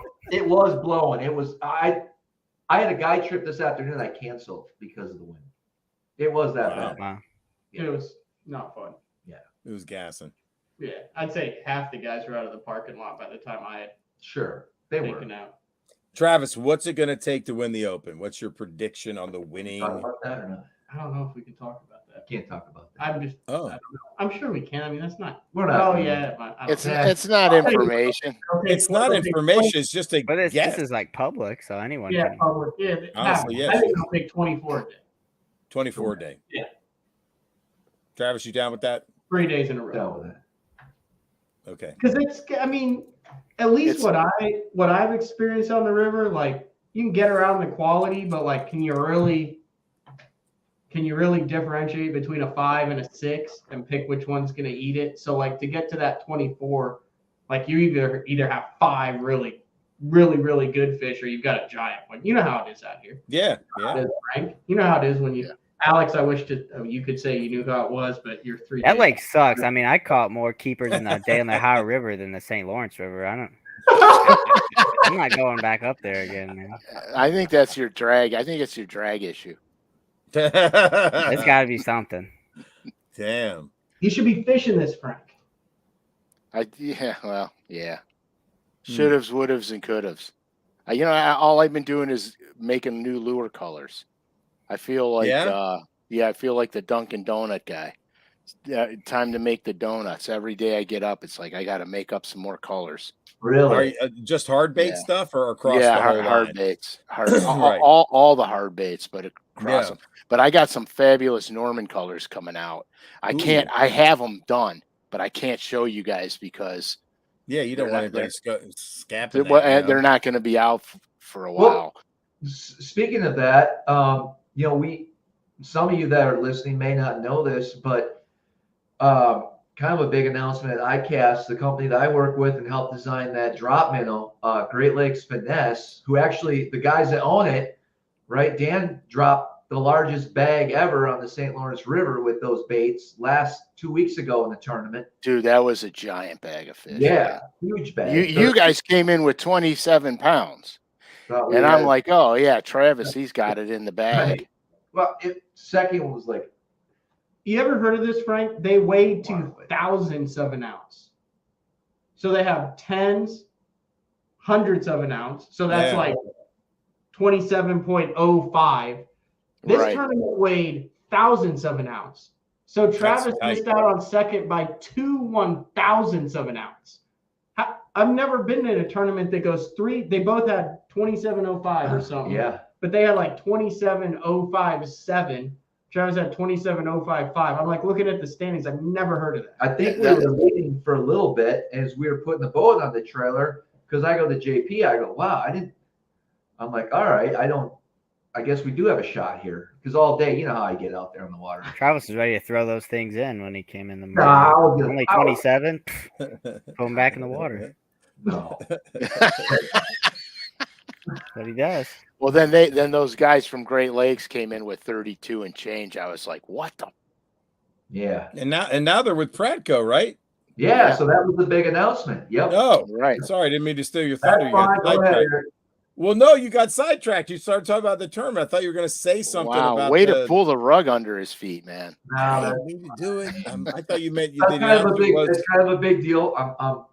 Did they sell the company? Continue. They're actually going to be able to step up production because there's been a shortage of baits from Great Lakes Finesse out there. Did they sell the company? Frank, did Pratco buy them?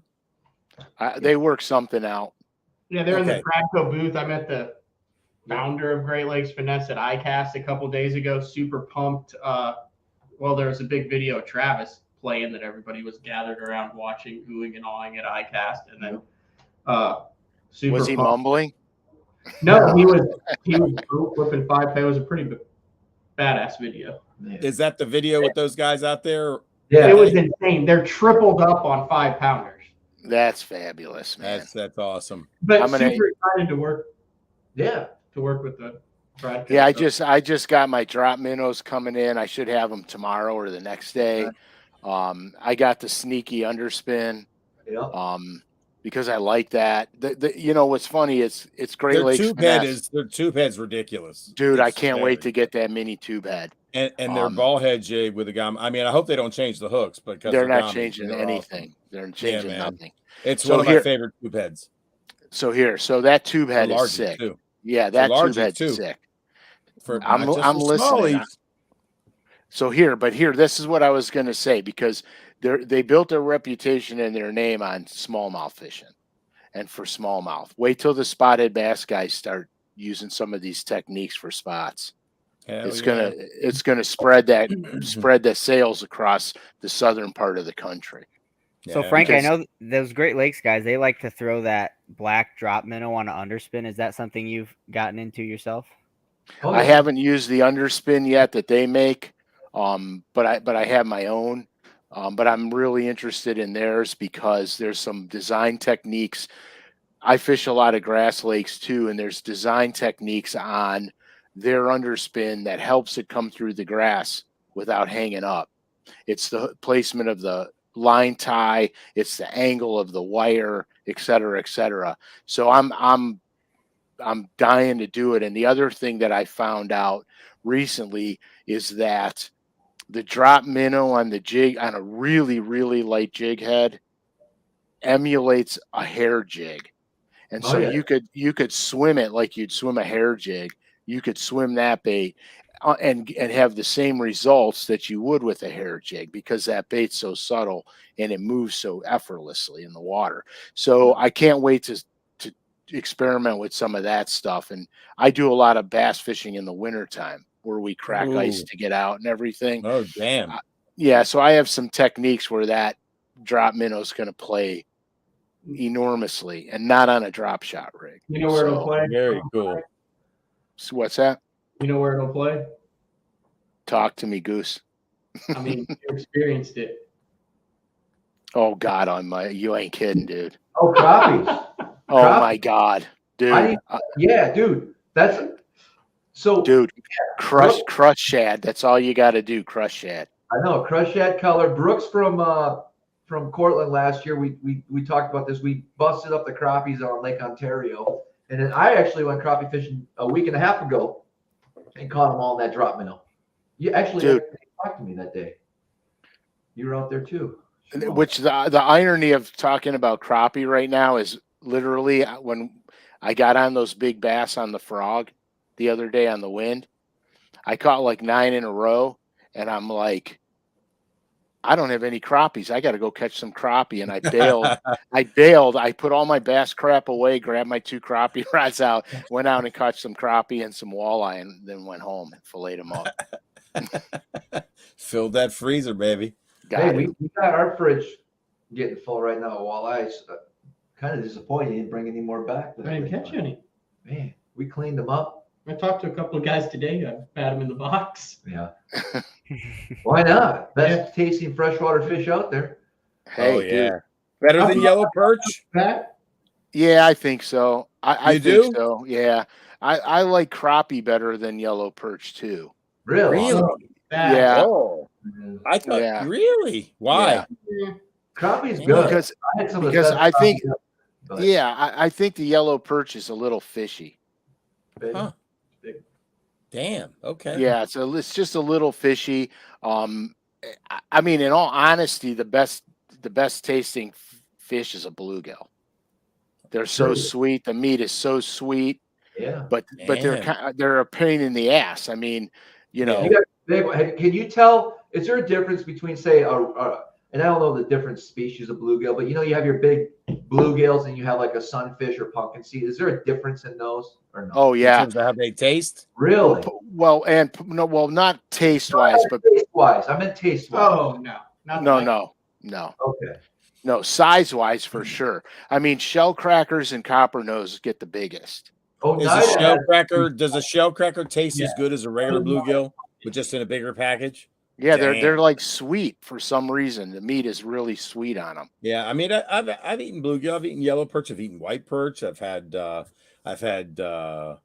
crappie, walleye.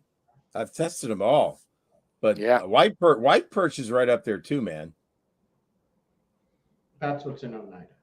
Yep. Okay, so the walleye cheek thing, because I remember I put the recipe out, Matt, with the walleye cheek chowder that I made. Yep. I saw that in the comments. Is that you, huh? How about that? An early episode. Yeah, way in the beginning. Have you had it, Matt? No, he hasn't had my walleye cheek chowder. No. We gotta have that, Frank. That sounds. I do. I save all the cheeks and then freeze them in bags. Dude, and then when I get enough of them, I make a big freaking cauldron of this stuff. Really? Yeah. Uncle Frank's walleye cheek chowder. Where can we get that recipe? It's on. Where is it? Yeah, it's on one of the shows we did. How do you find it? Can you type in Bass Talk Live? Walleye cheek chowder. Walleye cheeks recipe. Like how would you look here? You 5 minutes ago you were trying to teach me how to push a button. You think I'm going to recall an old episode? You could go on and log in the old shows. Matt's got them in order, but you got to start with one and go through them all. Oh,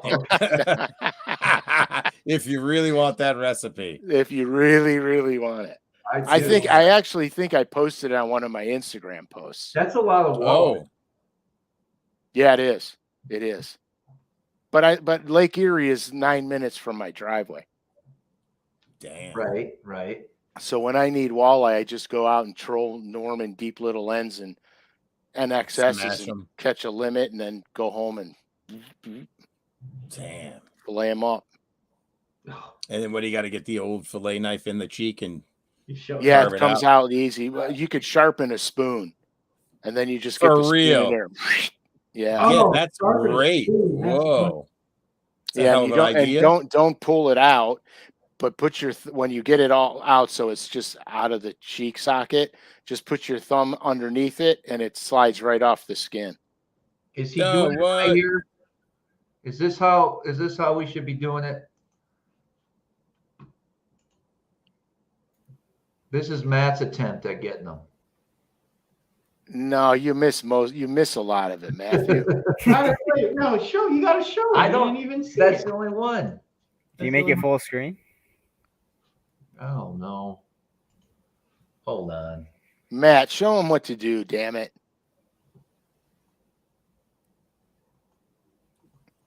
Oh, Matt, you wash your hands like a surgeon. I don't know. I guess we didn't catch it. I'm trying to find the walleye creek. Walleye cheek chowder. Yeah, so Chowder. so I was saving all the cheeks up because they are the same consistency as clams. And so really? when you dice them up and put them in the chowder, it's you legitimately can't tell the difference in texture, but it's absolutely the bomb, dude. Man, I've deep fried them. My mom's from Italy. She's right off the boat. She was born in Italy, most of her childhood in Italy. So one time I went out, I caught a bunch of perch, and they were all full of eggs. So I was cleaning them, and I grabbed the eggs out and throw them out. And my mom's like, "What are you doing?" I go, I'm throwing it out. She goes, "Don't throw those out.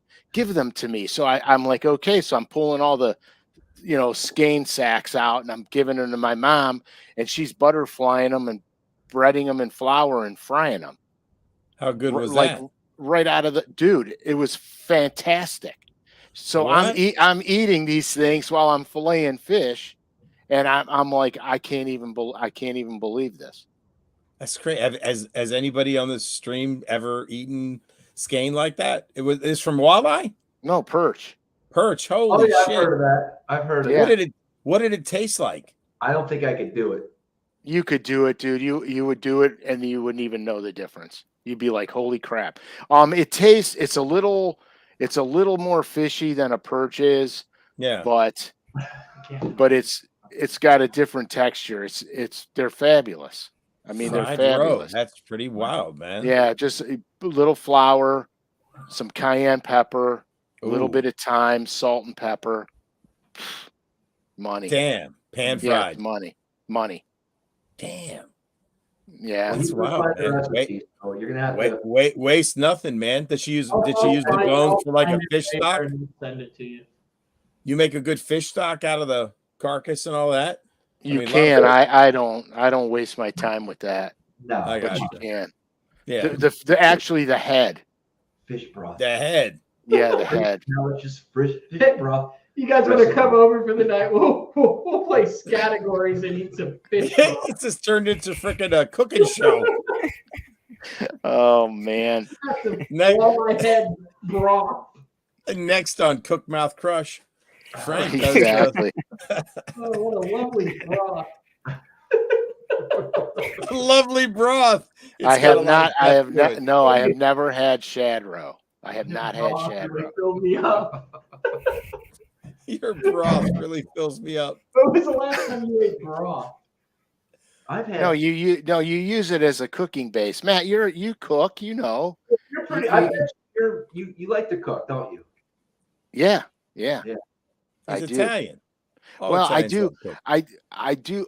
I try to eat mostly. What I try to eat is fish I catch, animals I shoot, and so a lot of people like deer. More people ruin deer than anything I've ever seen in my life. Really? They overcook it beyond belief. There's no fat in deer meat, so it dries out instantly. Then they try to doctor it up with other animal fats like beef fat or bacon.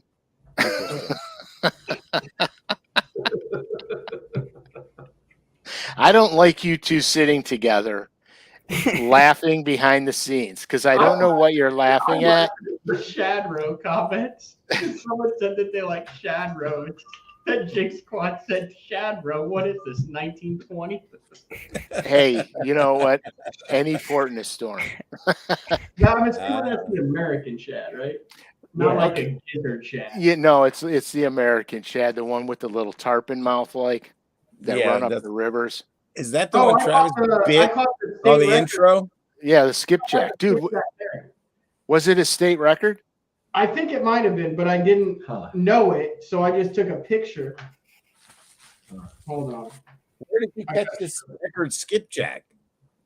Okay, in Alabama this year. Dude, wait till you see this. It looks like a baby tarpon. What? I caught a skipjack herring. While fishing for bass, because it was moving up the river. And I had to belly. I couldn't. It was too big to boat. Where did it come from? The water. The ocean, Travis. The ocean. They're from the ocean? Yeah. Well, yeah, no, like stripers and salmon do, man. They go up the rivers and spawn. Yeah, but these are landlocked in Alabama. Oh, I thought it was on a river. I'm getting close. This is confusing. A land. Oh, here it is, right here.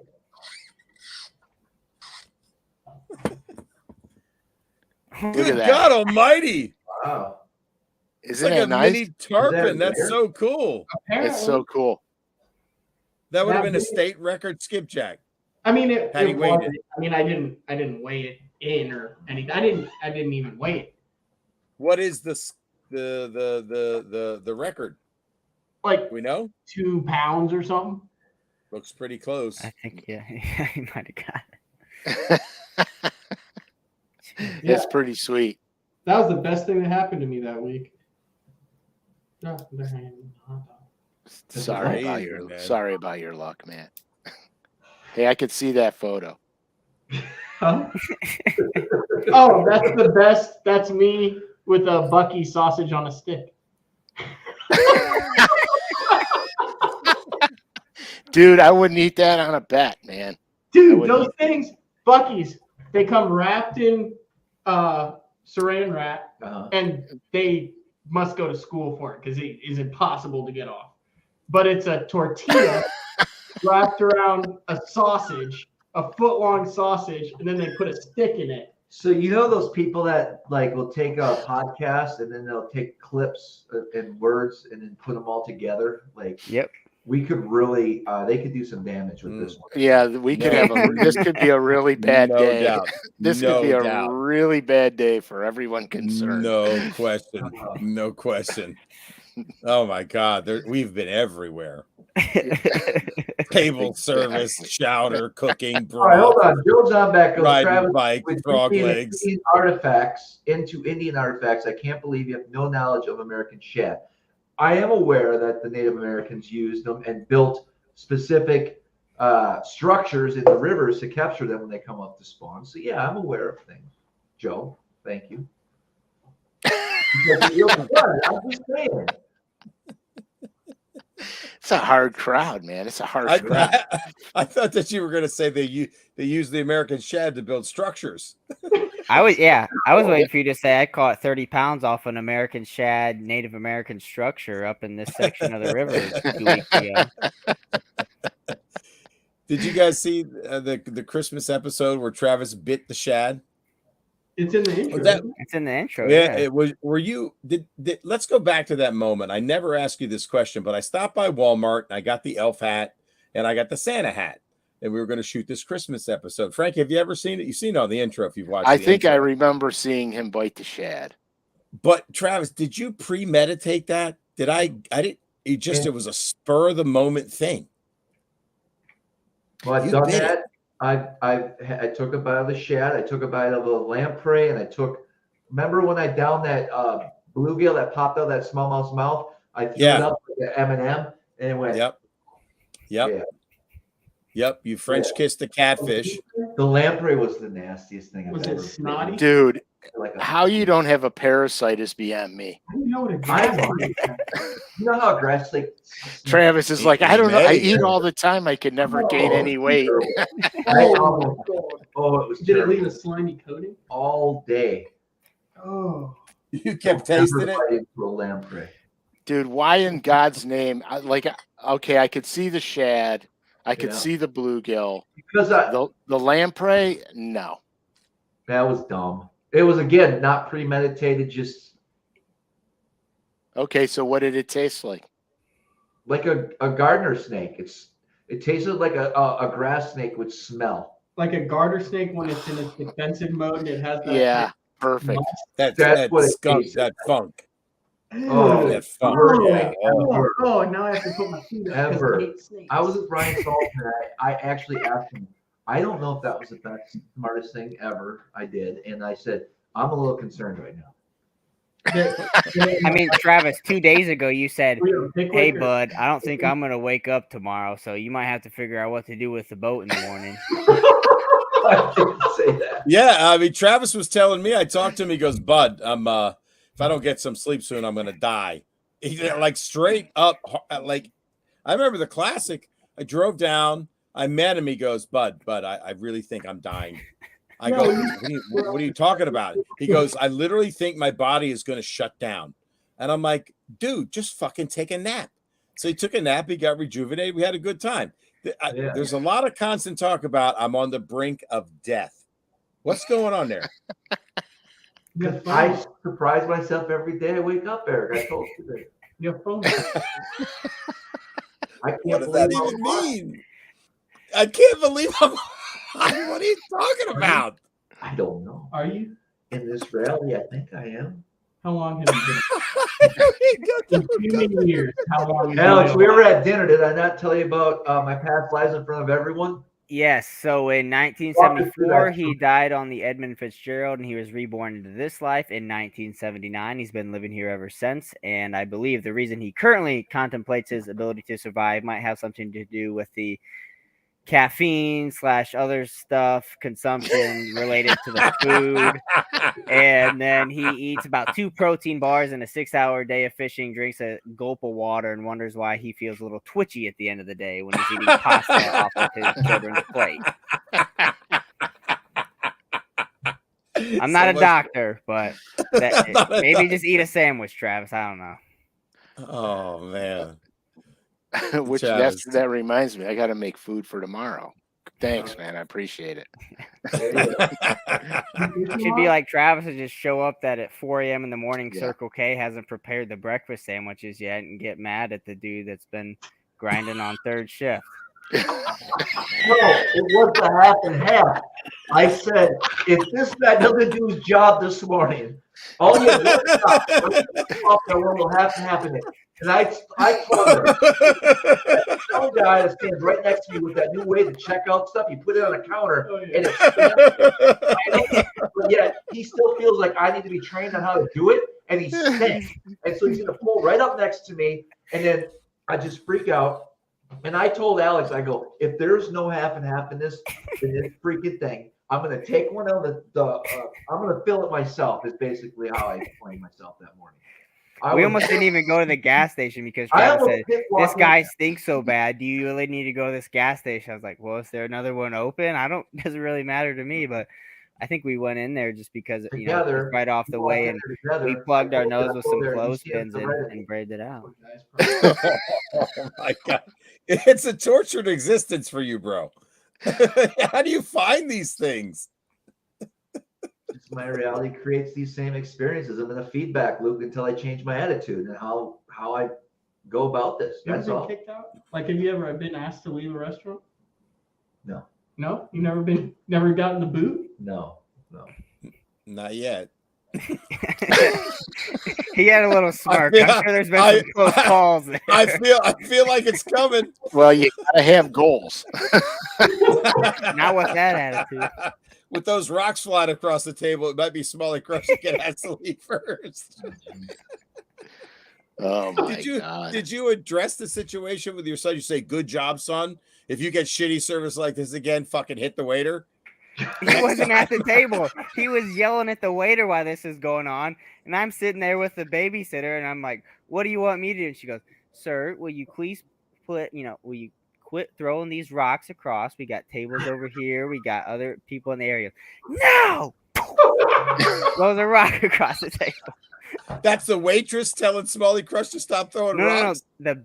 his babysitter was in town as well, and I'm just trying to duck, and I'm trying to fish tomorrow. I don't want to be in the ER with a concussion because SmallmouthCrush domed me with a 6-pound piece of gravel. I'm just ducking and diving. What chaos! What the fuck? Oh God! Did you have a counseling session with SmallmouthCrush, Travis, or no? For what? Throw The the only thing rock. I tell them is don't believe anything you hear in your preschool because they're already talking about dinosaurs. Yep. Yep. If he hears anything about dinosaurs that aren't made out of paper mache, There Travis is needs no to hear real about it. bone. Show me a museum that has real dinosaur bones, and then maybe we can talk. But dinosaurs didn't exist. It's a childish fantasy, and he's already indoctrinated in the school program at his level. It's saddening. Huh. What about the rock at the table? I'm sorry, I don't know how that connects to dinosaurs. I don't know. Because there was a fossil in that rock of an actual That was dinosaur. dinner. But it's now lost in history. I'm sorry, I don't see the connection. It's interesting that you drew it that way with the Etch-a-Sketch your brain is on. Well, it wasn't Etch-a-Sketch. SmallmouthCrush wasn't throwing the rocks. It was SmallmouthCrush Junior was throwing the rocks. It was Your child daughter? number 2. That's why nobody got hurt. His aim is not as good. Emily did? She's getting a Holy little. shit. She's pretty savage. Yeah. Sweet. Wow. She Good had her job, face painted Trav. the other day, and I said, "Oh, look, you're a tiger." And she looked at me and she goes, "I'm Emily Manson." And she just turned 3. And then she just turned and walked away. I will pray for you. I'm saying a prayer. I will pray for you. Where would you move if you had to move out of the state? What's that? Where would you move if you had to move out of New York? Another state, Alabama. Alabama. That'll go over good, you Yankee. Yeah. Oh my God. They'll accept you for about 3 days. Yeah. Where would you move to? Where would I move? Yeah. Here, Let's say you couldn't be in Oklahoma or New York.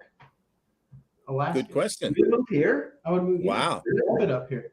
How Wow. about that? What about you, Frank? Frank, where would you go? I'm torn. I'm torn between North Carolina Mm.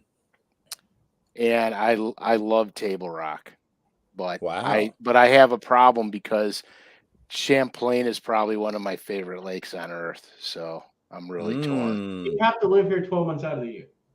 It's not as bad as you think. No, do you? And answering that question, or like you said. Oh yeah, I could handle the winter. That's no I big can't. deal. Then I'm going to Anderson, South Carolina, Right on. right on Hartwell. Hell yeah. Yeah, I would. What I about would- you, Alex? What about you, Alex? So if New York is off the table, I don't know. I was up there 2 days. It was a nice area. I have to do a lot more exploring. But This sounds like I it don't is. know. I'm trying to think of states that have good fishing and no state income tax. So let's see, like Ooh. I think Texas Texas. is one, Tennessee, Florida. Florida. Yeah. So Mhm. I got options. I don't know. Yeah, Probably you do. You're young. wherever the money's at this point. I'd have Right a on, winner man. in Alabama Winners Yeah. in Bama. in here. And the Keys. Oh yeah, man. That's nice, man. The salt's calling you, bro. I get it. Somewhat. I get it. Yeah, well, but that life there, when that life grabs hold of you. The salt life.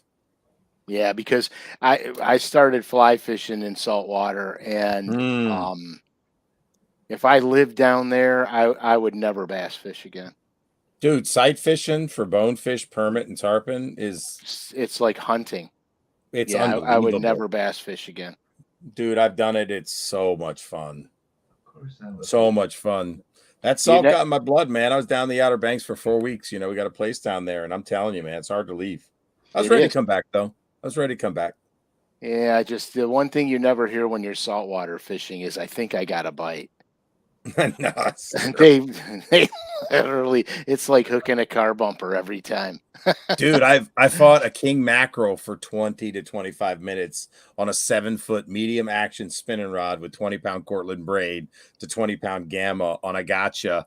And I saw about a third of the fish take it. And the first run was, I don't know, 150, 175 yards. Oh yeah, couldn't dude, stop him. They don't. I turned him. around.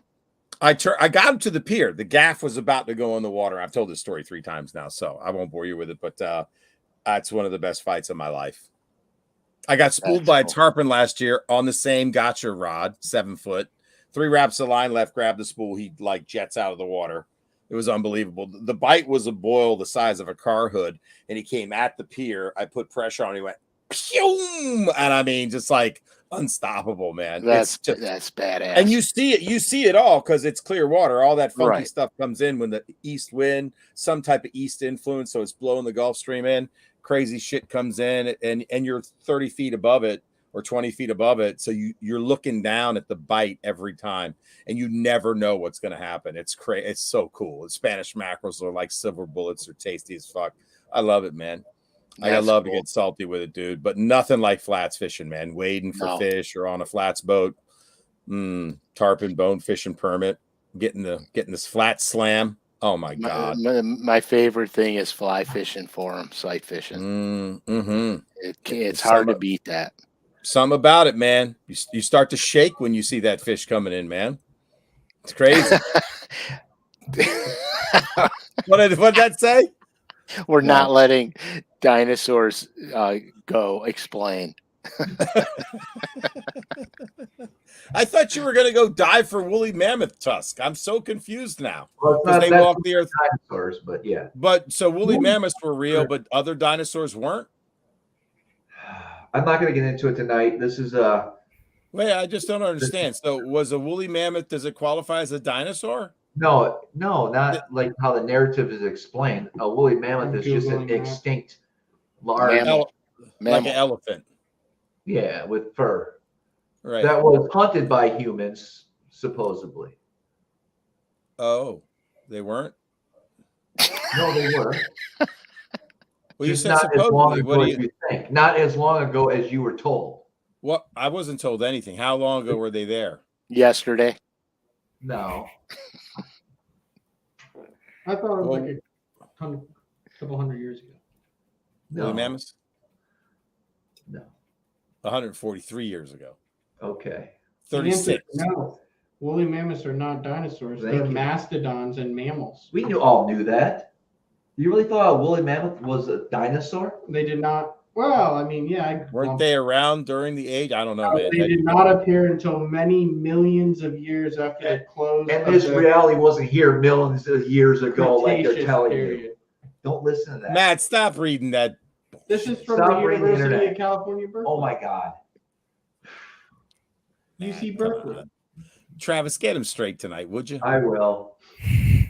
I got Alex straight, didn't I, Alex, on the car ride to the launch? It's an extinct species. Absolutely. I got a couple new podcasts and Did you listen to that guy? Did you listen to that guy? The guy with the southern accent? It's a drone. I can't take it. I wanted to literally open the car door and jump out. I said, Travis, I can't take this guy. I did fall asleep at one point, but that might have had something to do with the fact that we went to bed at midnight and got up at 3 to go to the ramp. So could have been related to that. Could have been related to the podcast. But either way, I will check it out a little bit. I learned that, and I learned a little bit about Tom McDonald as well. So got some new tunes, got a new podcast. I'm set up here. You're set for a lot of wasted time. Good, enjoy. Be careful before you know it, you'll be buying cases of water. If you got 10 hours to burn, good luck. 48 cans of potted meat. Just let me know if you're going to get some gold coins for the boat to Egypt. Are you still on that train? I didn't hear about that one. Yeah, he didn't tell you the most important part, how you're going to fucking survive it? In 2043, you're going to want to take refuge in the Middle East and the Egypt would be a very good starting point. But the government, how's he the getting government there? that's still in power. Does he fucking have to walk? No, you told me about gold coins in a ship. Yes, you're going to need some form of payment to get a boat. I thought it all ride fucking dissolves. Wait, I thought it all dissolved in the simulacrum. What the fuck are you talking about now? You should have some gold coins in storage in case you need to buy a ticket across the Atlantic. Chocolate gold coins. Buy a ticket. Is it going to be like on the cruise line, the Disney cruise ship or something? Yeah, they'll use cruise ships. They'll use military vessels. Any type of vessel. I thought they all dissolved with the simulacrum. Get your shit straight. What? it's only in certain areas in this reality. It's not going to be really. It's going to be more the Eastern culture, like China and that area is going to get destroyed by this phenomenon. Not really North America until 2043. How's the frog? Okay. By the way? That's Mark it. That's a big frog. God, that was just not a good Matt screamed like a girl. I heard it. I heard it. I wish I didn't hear that, but I heard it, and now I cannot. I've never seen Smallmouth Crush live. We just need to show them that last minute-long clip of millicrons in the Egyptian sea, and then a bullfrog jumping out of a Yeti cup. Apparently, that frog was trying to get a fast train to Egypt. He goes, "I'm getting the fuck out. I can't take it anymore." The frog had to leave. That was just a little bit of excitement. That's Matt, why are you holding your hand like you've touched poison? He's the golden frog, man. Give him a little water. He's thirsty. That's what I was doing. Put some water in there. And he made a move for it. There's been 2,000 milligrams of caffeine in that coffee cup today already. He's trying to he's ready to roll. He's gonna go lift some weights. Thinks so much less of me now. I don't know. Matt, you're going to be on a reel. No question about it. That's going on the Smallmouth Crush reel for sure. You guys, I am going to bug out. I got to get ready to fish tomorrow. Oh, just geez.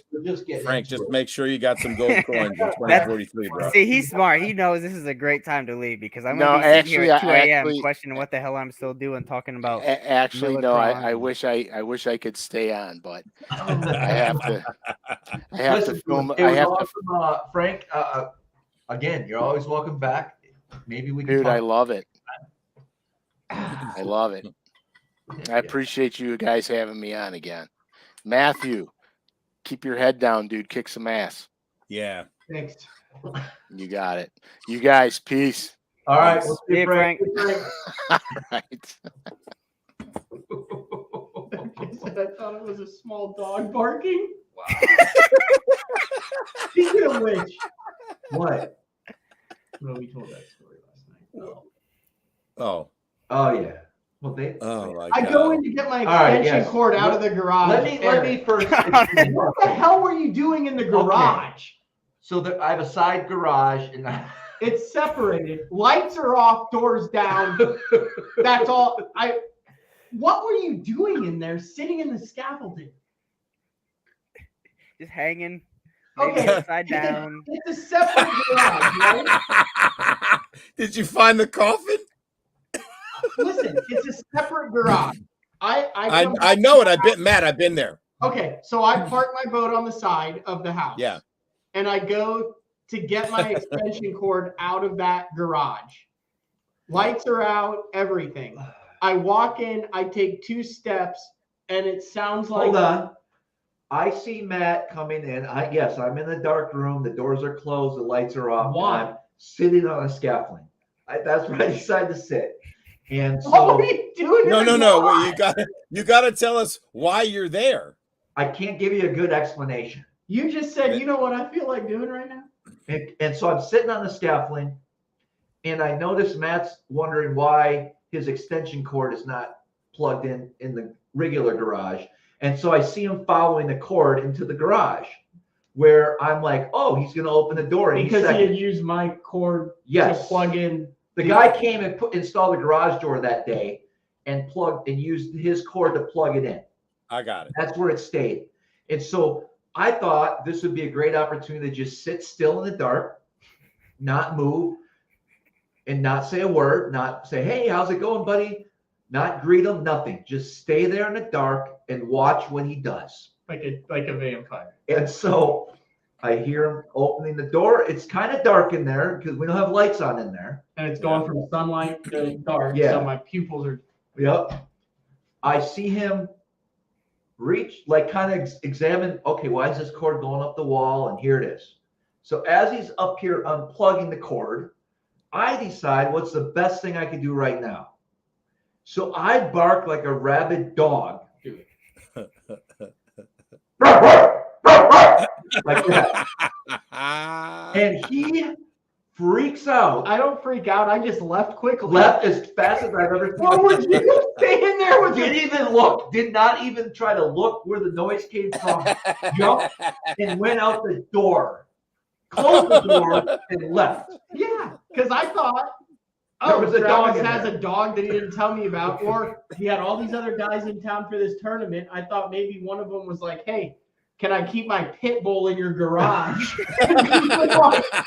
Yeah. So I mean, I'm not about to stick around and see if the thing's friendly. Yeah. Yeah. Yeah. That's freaking Average. funny, man. He had to be there, but it was good. That's pretty funny, man. That was good. Uh-huh. Did he scream? Like he did with the frog? No, he just seriously. I didn't scream with the frog. Right. It was a surprise sound. Yeah. I was in the other. other garage and all I heard was woof woof, Jesus. I was like, oh, what's going on out here? Jesus. Oh man, You should have recorded it with your phone. I wasn't thinking. No, you were thinking. You had a plan to scare the shit out of your buddy Matt Pangrack. You got him. Damn, Travis. Interesting couple days. Yeah, it always is. Oh my gosh. Truly. All right, listen, Alex. Thanks for hanging out this week and coming back on the live show. Yeah, absolutely. It was a great time. I know, like we said, the fishing wasn't the best it's ever been, but still great time hanging out with everyone. Definitely catching up with the crew here on the live stream. It was a good evening, and definitely have to come back soon. Travis shapeshifter into demented bug. That's good stuff, man. Good to see you, Alex. Absolutely. Good to see you too. Hey, by the way, before we end the show, we do have to pick our winner. Oh yeah, Yeah. pick the winner. I messed up your name, and I'm sorry. It's Mark Olbirch Sr. Olbrych. Congratulations. If you can contact me, Travis at smallmouthcrush.com, or DM me on Instagram. Give me your address, and we'll get this prize package out to you. So we appreciate everyone tonight that participated in that. Good luck this week. Yeah, Matt. Good luck, man. Go get him in the open, bro. Thank you. Nah, Andy B says Alex is based. That's the best comment I got. If I die and they say, Right on. if my tombstone just says based, that's all I need. Brother. You got the Riz. What up? Riz based.